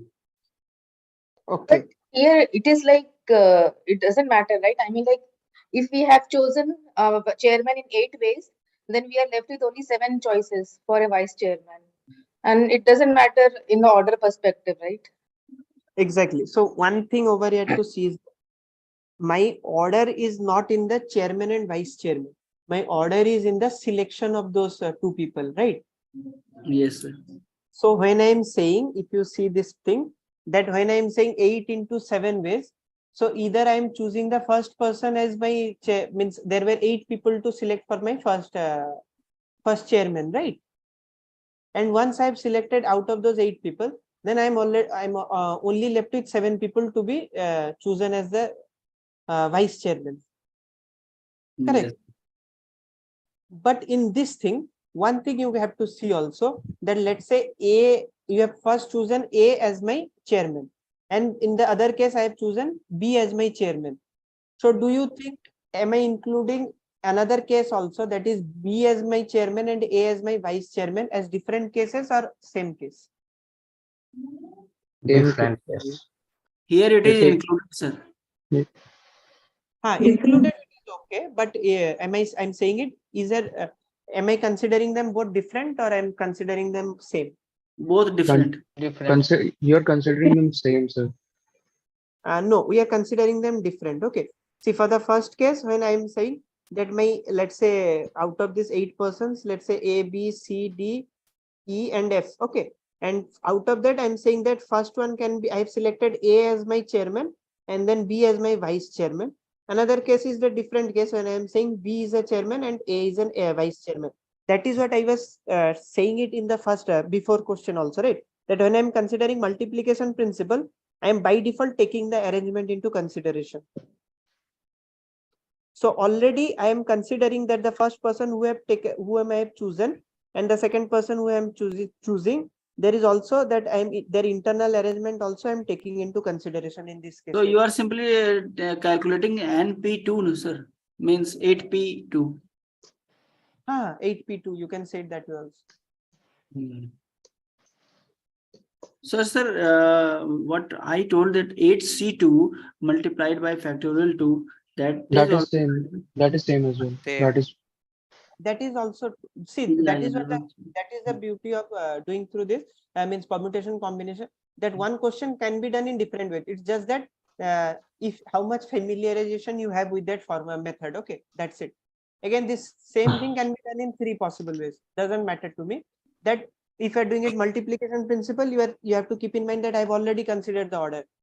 If you are doing it through combination, then it will be just 8c1 into 7c1, right? But you have to see that when I'm doing it, then I'm only considered about the selection. I'm not still not considering about the order. So I will do this 2 factorial, right? Someone who will do it through 8p2 ways, he will know that I've already considered, he or she will consider that I've already considered the arrangement of this, means I have chosen 8 people, means 2 people out of this 8, and I have also arranged them. So both 3 possible ways you can do it, but you have to know that which method is giving me what. Okay. If you know the underline the application of the method, then you will never make mistake. Right. Okay. Anyone, any doubt in this thing? And one more way of, I think another pattern of question that is very common is when you are getting this no digit is repeated, right? So let's say out of this, it would be basically what, 5 into 4 into 3 into 2 into 1, right? Yes, sir. And if the digits are repeated, it would be 5 into 5 into 5 into 5. How many number of digits are there? Clear? Clear.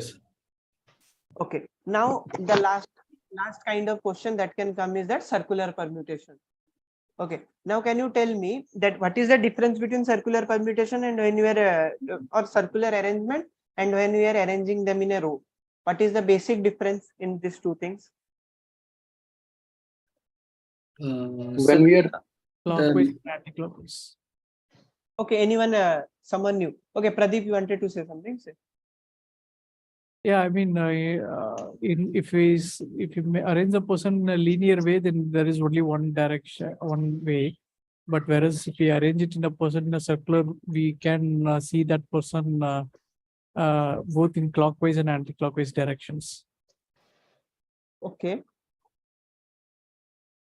Sir, if you take a circular arrangement, there is only one reference point. But if you take a linear arrangement, there can be multiple reference points. Okay. Yes, this is also correct. Anything else anyone wants to add on?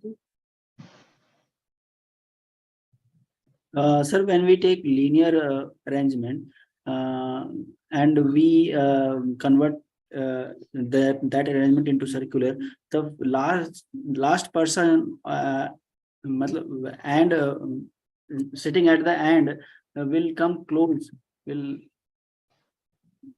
come close to each other, and that arrangement means 2 type of arrangement will be same for circular arrangement. Okay. I'll tell you one thing that let's say you are talking about normal in a line arrangement. Okay, linear arrangement. Basically, in that case, you have one kind of always the reference point. Let's say you can start it from the left or you can start it from the right. If you remember the first question I started with, that when you were saying that you are arranging all the possible numbers which are divisible by 4. At that time, when we had already fixed the last 2 digits, no one asked us to start from the left, right? But we were starting from the left, the 3 digits, and we said that this can be done in 4 possible ways, this can be done in 3 possible ways, this can be done in 2 possible ways. Do you all remember? So always by default we'll have a left side reference or a right side reference.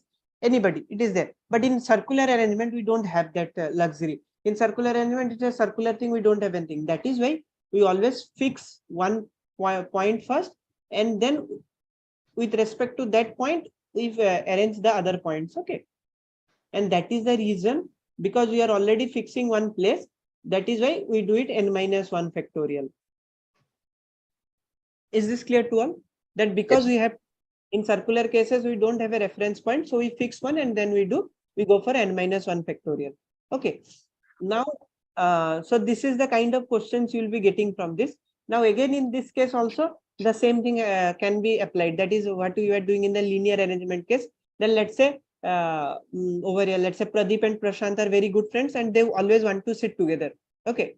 So how many possible ways you can do it? So what you will do, you will first bundle Pradeep and Prashant, you will glue them, you will put them all together, you will put them together, and then you will try to find out the number of arrangements. Let's say if there were total 6 people in my class who wants to sit in a table, and Pradeep and Prashant are the two among those.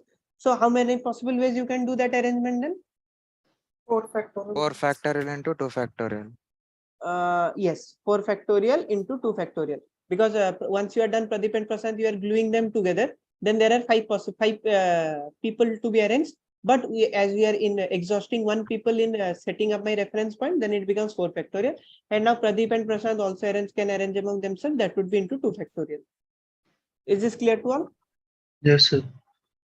Okay. And I think one more kind of question which I'm missing out from permutation only is that I think it was in your graded assignment. In your graded assignment also you had this question. I think just give me a second.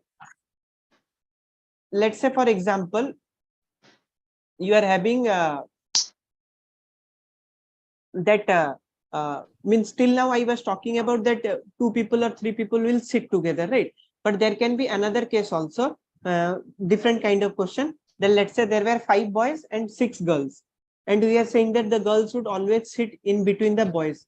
Then there is a what is the method you should all follow? Anyone who can explain it? So we can select the girls and permutate them and depending on the number of girls we have, and between those girls we'll have some spaces, and we can permutate the boys in those spaces.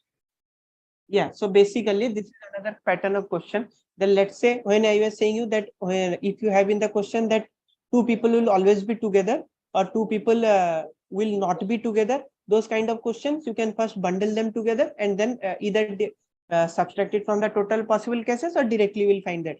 But let's say when they are saying that these people will be let's say for example they have to be in the middle position. So let's say at that time what you will do is the other things which are not having constraint, you can arrange those people. Let's say for example over I'm talking, these are all boys. Let's say B1, B2, B3 and B4.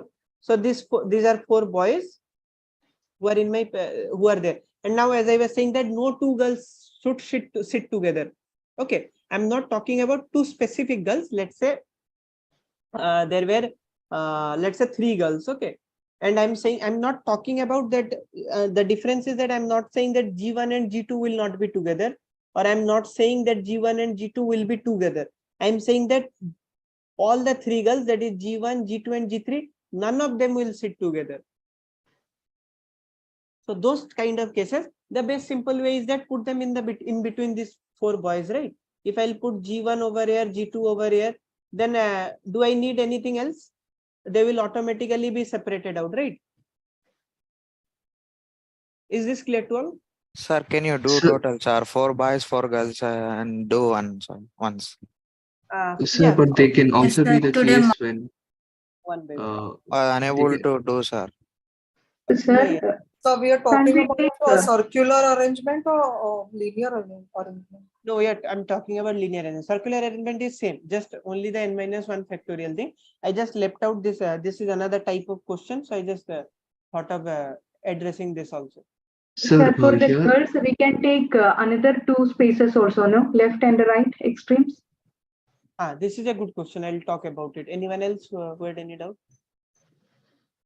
Sir, instead of keeping the girls in between, there's also the other case where girls are in the extremes and all, and the boys are in between. No, if you are having 2 girls in the extreme, let's say any G1 and G3 you are putting in the extreme.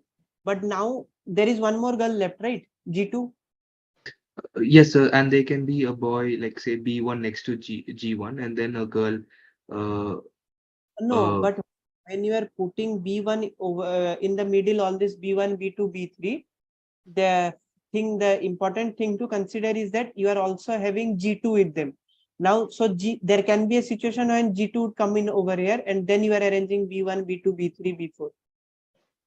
Because I'm not able to constrain those arrangements, right? Okay.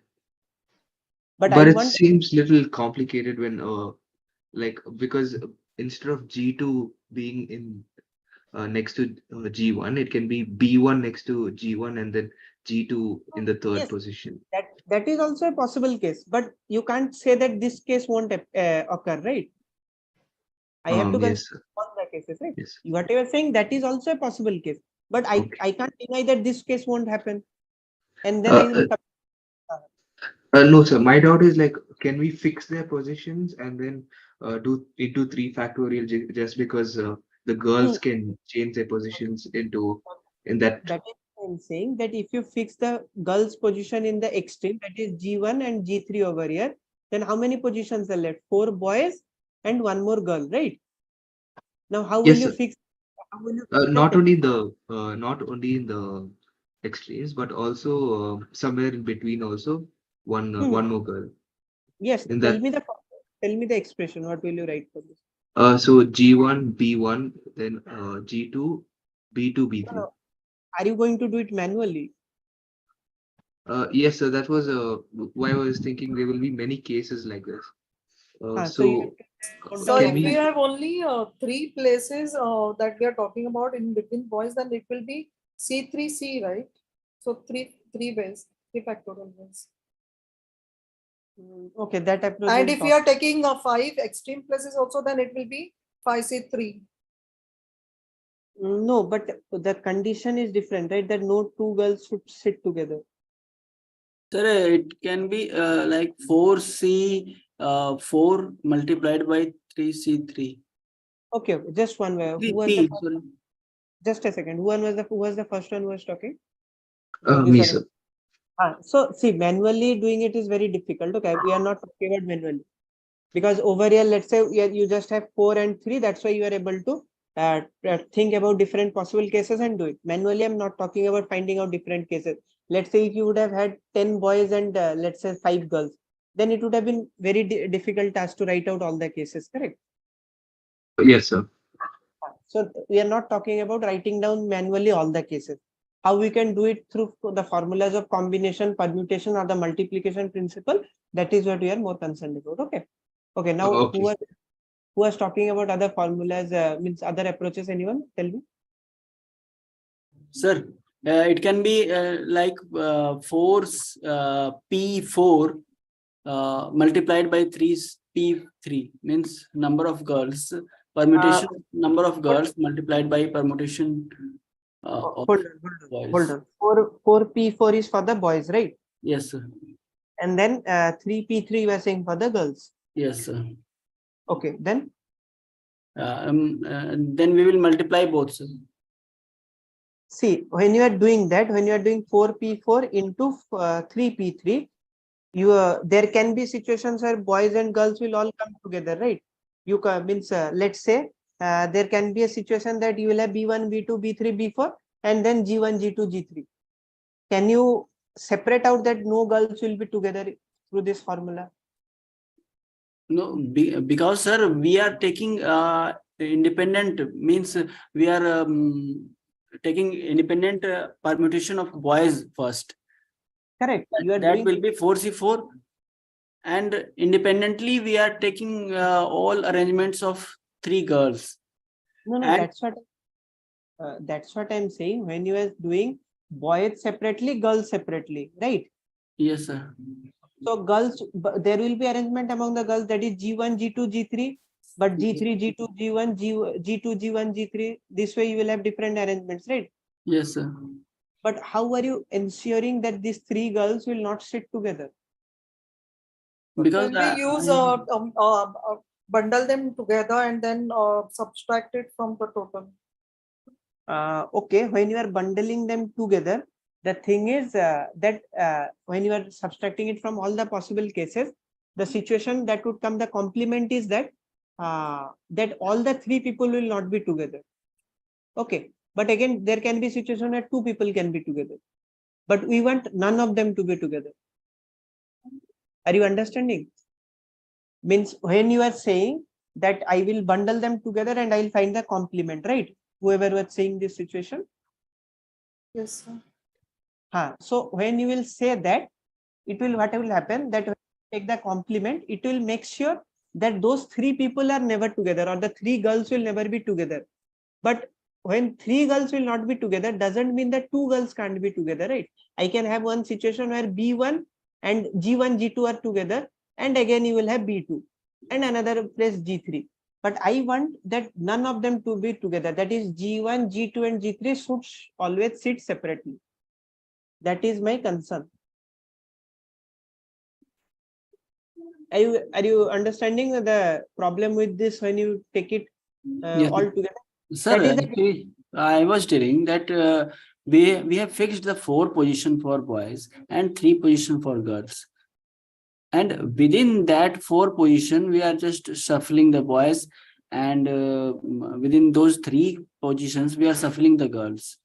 Exactly. That's what I'm saying, that the 3 positions which you have fixed, which are those 3 positions for girls? Between the boys. Between the boys, you haven't selected till now, right?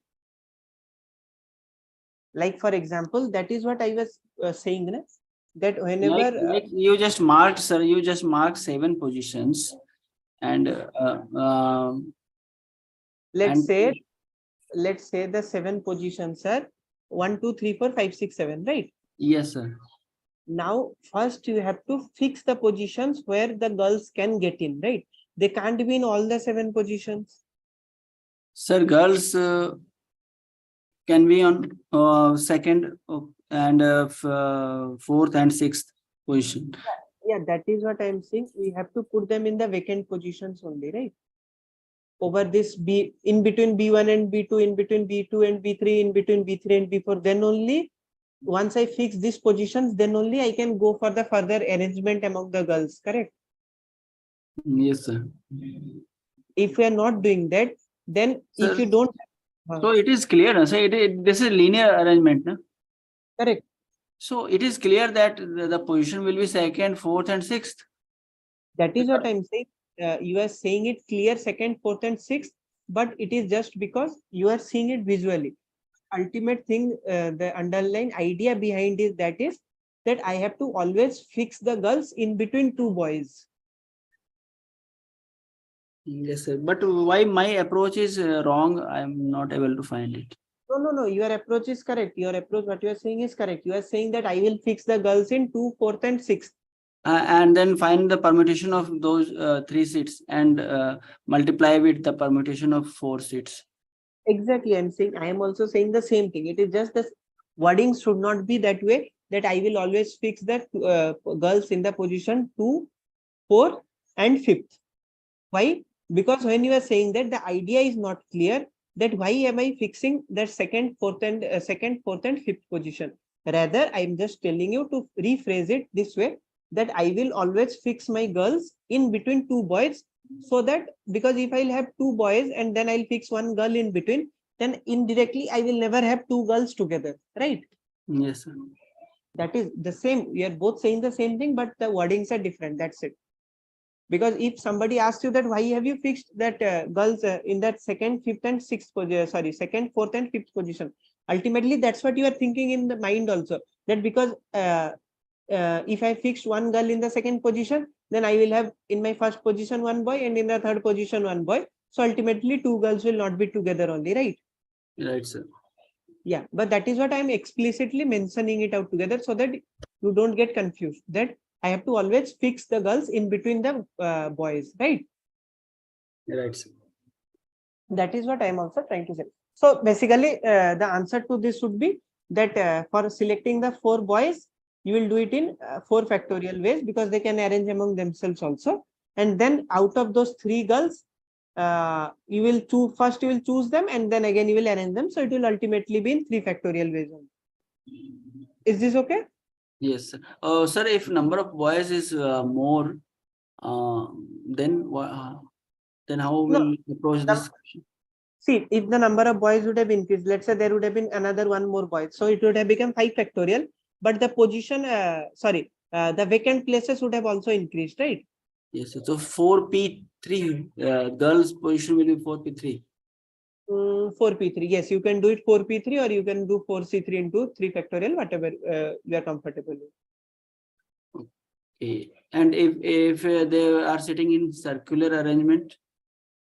In circular arrangement, that time you have to first do the referencing that I'll fix one person and then everything is same, like linear only. Okay. Okay, sir, can you solve? The same thing, that 4 factor, let's say 4 boys and 3 girls, right? Because I will first consider again the boys arrangement. So I will say fix one boy. Is this clear? Once I fix one boy, then how many possible ways I can arrange the boys, remaining boys in 3 factorial ways? Yes, sir. Once I've arranged, means I fixed all the boys, then in between the boys, there are how many vacant spaces? Just count that. Because of the, let's say, forget about the circular arrangement at that time. Just see in between the boys how many vacant spaces are there, and then just select that. Let's say if you have 4 vacant spaces, then you will do 4c3 and then arranging among them, that will be in 3 factorial.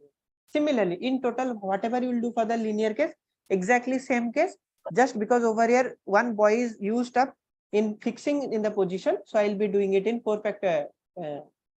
factorial ways and not in 4 factorial ways. That's it. Okay, sir. And I think just a second, Amita or someone was talking about that complement thing. You understood that the complement thing won't work over here. Is that clear, no? Yes, sir. Okay. Sir, Yeah. excuse me, sir, I have one doubt. I think for that one more case will also come for 3 girls and 4 boys. Here, in the linear, sir? For this linear arrangement you are talking? Yes, sir. Yes, then?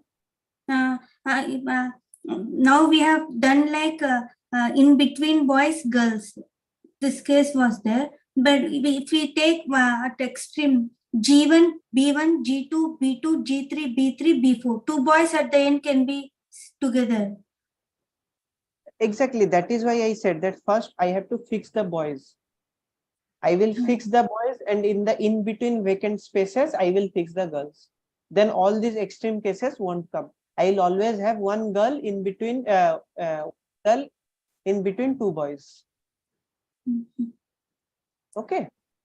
So then in the mock, one question came 4 boys, 4 girls case. Yeah, that was, I missed one. Where I missed. I use this logic only to do the thing. So what? I took the cases. I fixed first girls position G1 like that. Didn't get that. I'm not in the mock question. I will not be able to. I'm not sure. So in Sir, could you please discuss the mock questions also now in this session?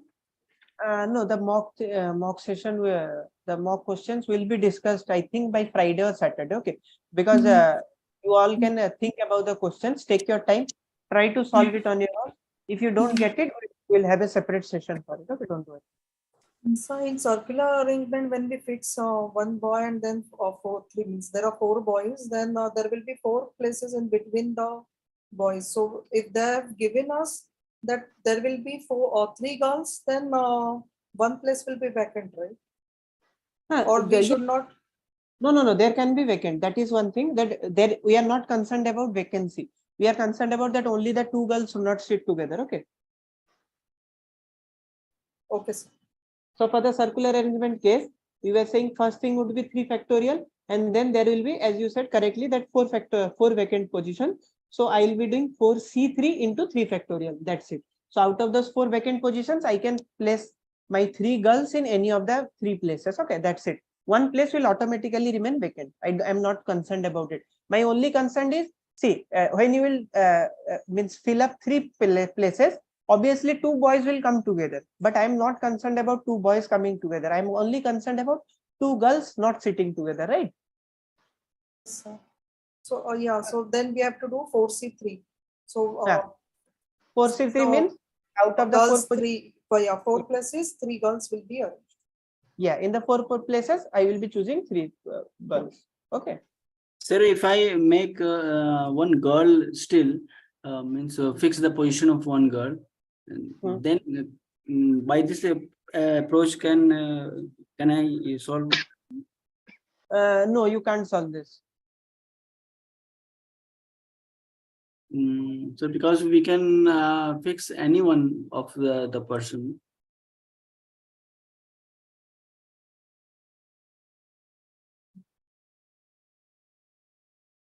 No, you can't fix a girl. Okay, because if you are fixing a girl, there are different situations that would arise, and you will not have the control over your constraint. For example, let's say whatever you are saying approach, let's discuss that. Tell me how you want to do it. You are talking about circular arrangement or linear? Circular, sir. Okay, so this is the circle, and then you'll fix one girl, right? Yeah. If I fixing the position of one girl and rest two positions are there for girl. Okay, so 2 factorial ways. Yes, sir. Okay, and these girls can be arbitrarily anywhere. You don't have control over that, correct? Oh, okay. So that's what I'm asking, sir. So how to approach from this way? That is what I'm saying. Whenever you are given that, if you have to control the girls, then first fix the boys. Then you will not have all these problems. Okay. So if I will fix my boys over here, that starting from B1, I am fixing boy, then I will anywhere, this can be my B4 boys. This will be arranged in any possible ways, right? But I will make sure that I will put the girls in between the boys only. I'll not put them anywhere else. I'll put them in between the boys. That is my prime motto. Then what happens when I'll put one girl over here, another girl over here, another girl over here, ultimately there will always be one boy in between two girls. But if I will first fix the girls itself, then I'm considering about the arrangement, correct? So now there can be one situation that when let's say over here there is one vacant space, over here there is one vacant space, and over here there are some vacant spaces. Now there can be a situation where over here I will have one B1. It is well and good. But there can also be a situation where my all overall this B1, B2, and over here I'll get B3, and over here I'll get B4, and over here I'll not have any boy altogether. So then ultimately again these two girls will be together, right? Are you getting the problem? If what would be that if I'll fix the girls first? Yes, sir. Yes, sir. Okay. Anyone else who is having any doubt in this?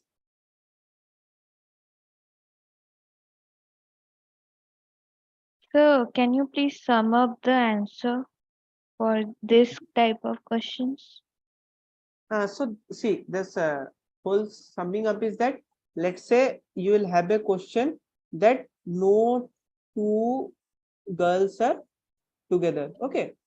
So what you have to do in this kind of a situation is that if boy, whatever is the constraint is on girls, right? So without even thinking anything, first I will fix my boys. So over here I had 4 boys. So B2, B3, B4. Now these 4 boys can arrange among themselves in 4 factorial ways. Once I fix these boys, then how many vacant spaces I have? This is one vacant space, this is one vacant space, this is one vacant space. And how many girls I have? 3 girls. So I will choose 3C3. That is, out of these 3 places, I will choose 3 girls only. Once I've done that, now these 3 girls, let's say G1, G2, G3, they can also arrange among themselves, right? That can be done in 3 factorial ways. So the ultimate answer would be 4 factorial into 3 factorial, or you can write it in the form of 4 factorial into 3C3 into 3 factorial also. Is this clear? Now there can be another way also, that someone can say that my G1 can sit, or means girls can sit this side and this side also. Okay. It depends on the question, that either I can put them in the extreme corners or not. Like for example, if I would have said you that only let's say 7 chairs are available. So obviously only this is one, this would be one chair, this would be one chair, this would be one chair left out, right? You can't put people this side or this side.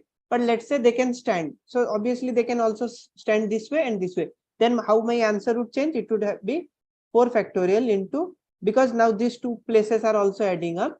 So it would become 5C3 into 3 factorial. That would be the only change, because now I have 5 places to fill and only 3 people to fill. So it would become 5C3, and then they can also arrange among themselves 3 factorial. Is this clear?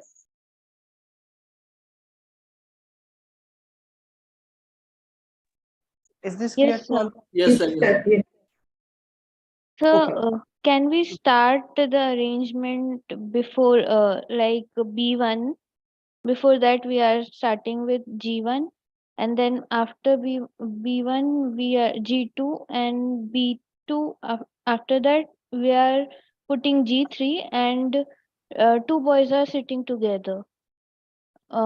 Is that a wrong approach, or we can't do that? Can you tell me from the starting again? I'm saying that we are starting with the one girl instead of one boy.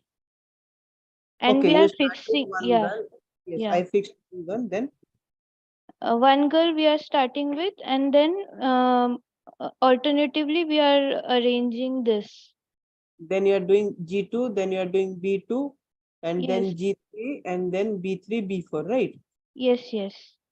Okay, this is one possible way. Then after this, Yes, sir. This was the case I said now. In the above case, we are missing this case when we are keeping girls in between the boys.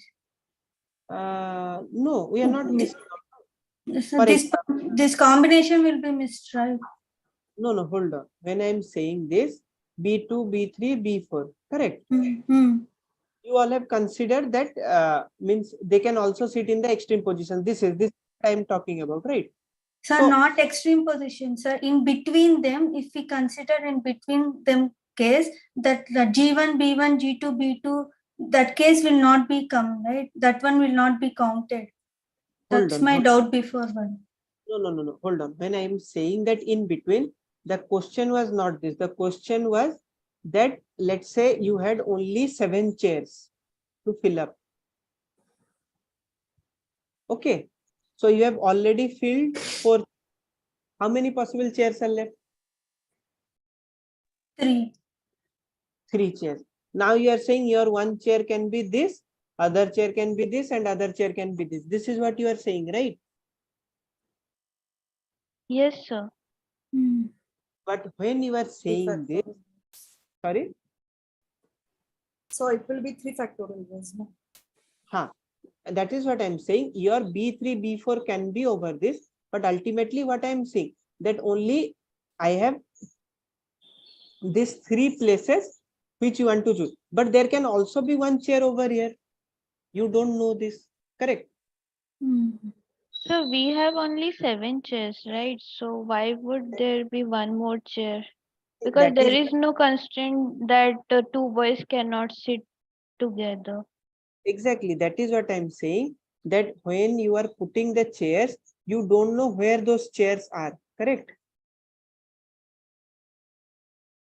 It can be in any of the 7 positions. Means for example, B1, B2, B3, and B4. So my whatever the 3 girls are sitting, those 3 chairs can be this way also. Now it can be that means for example B3 and then B4. Those chairs can also be over here. Now, why are you ruling out this case? When you are already putting a constraint that B3, B4 would be together, right? But we don't need, we need all the possible cases, correct? Yes, sir. So I thought it will be coming cases by, we need to fix boys, we need to fix girls, and we need to take the cases like that, I thought. That is what I'm saying, that if you want to do it through girls, fixing girls and then trying different cases, you may do it. Maybe you will come out with so many cases and then you may mess up also. You never know, right? Because we have to also consider these cases there were B3, B4. That is what I'm saying. You all are approaching it in a different way, that why not this case? Why not that case? You can do it. There is never that only this method will work. There can be different methods to a answer. But the thing is, we will always try to solve it in a faster way and in a convenient way, right? Yes. you may fix my first that I'll fix one girl and then, but then again, these conditions you have to take care, right? That my B3, B4, are they coming together? Am I missing out those conditions or not? You have to be careful about this condition. I'm not saying that you will not get the answer through that. Maybe you will there can be different approaches. Maybe you will be messing up in some approaches that where G1, G2 will come out together. That is why I'm saying that whenever this kind of questions come, the safer approach is fix the other part first and then put them in between so that you will not mess up with your answer. Okay. Okay, sir. Because when you do it this way, you are always fulfilling all your constraints. For example, see, if I'm doing it this way, your condition is also fulfilling that these are my 4 positions and I fixed one girl over here, let's say G1, over here I'm fixing G2 and over here G3. Then ultimately these 2 boys are again becoming together, right? Are you getting it? Sir, I was saying that it's only we have only given this condition that no 2 girls should be seated together, but there is no condition that boys can't sit together. Yes, That's why I was asking this question that we can fix the girls first and then we can put the boys. That way also 2 girls will not sit together. No, but when you are fixing the girls, let's say you have fixed one girl, tell me the expression for it. Okay? Whatever you are fixing the girls, tell me expression wise. What would be your answer for it? Let's say I fixed G1 first, then you are fixing B1 for B1, right? Hello? Yes, sir. You are fixing or you will choose it? Tell me.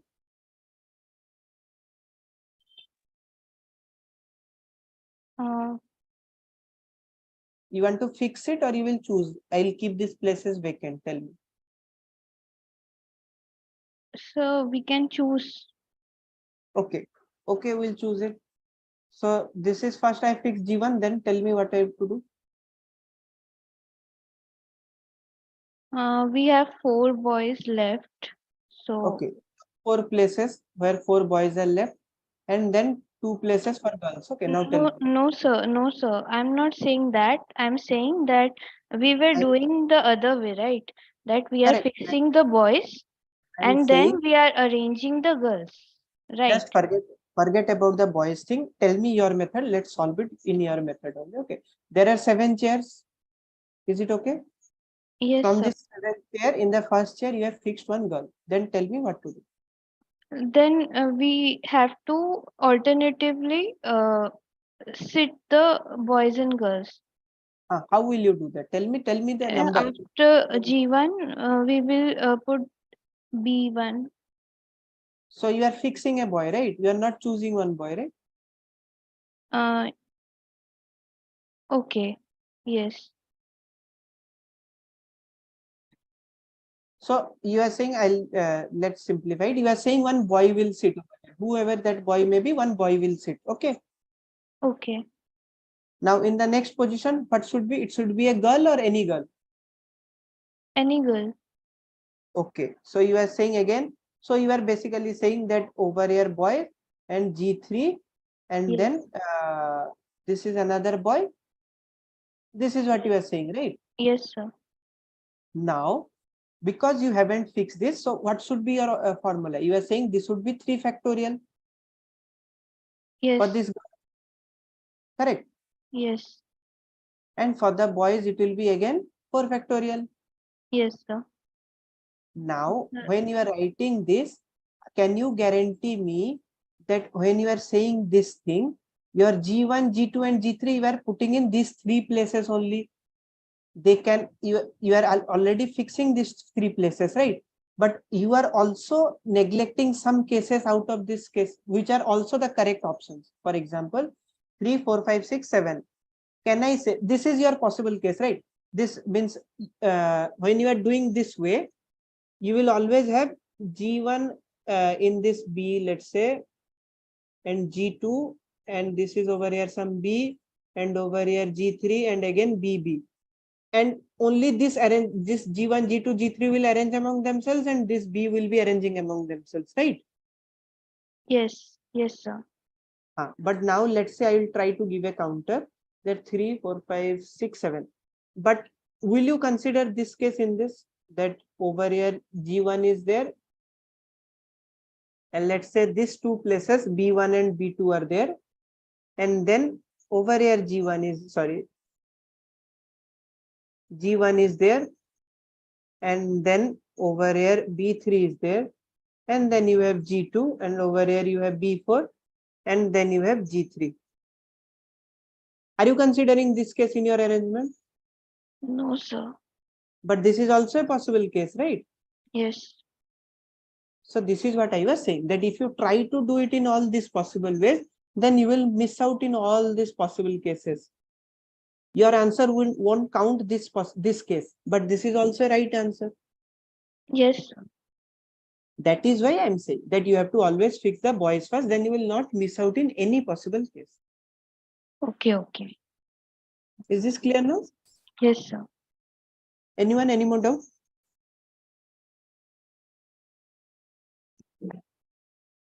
No, sir. Okay.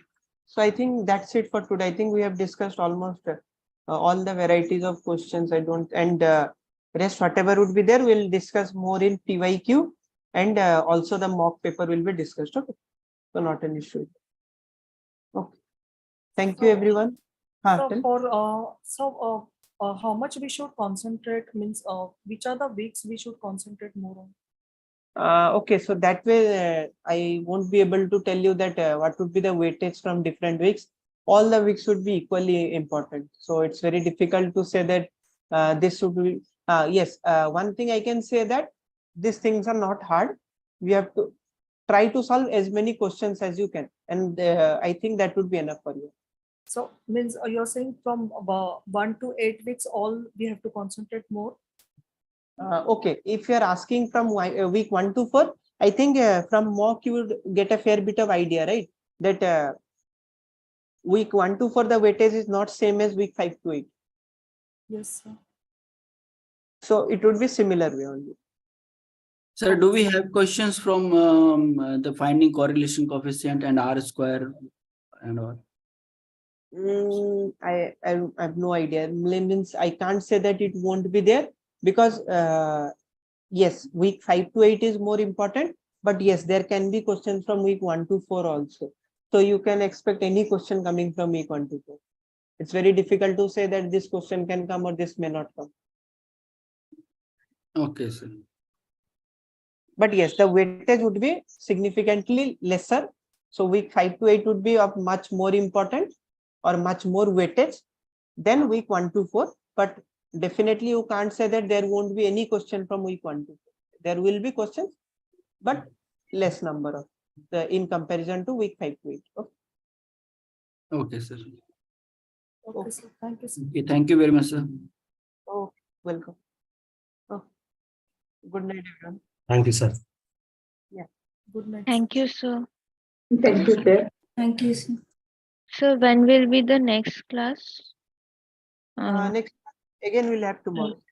Okay.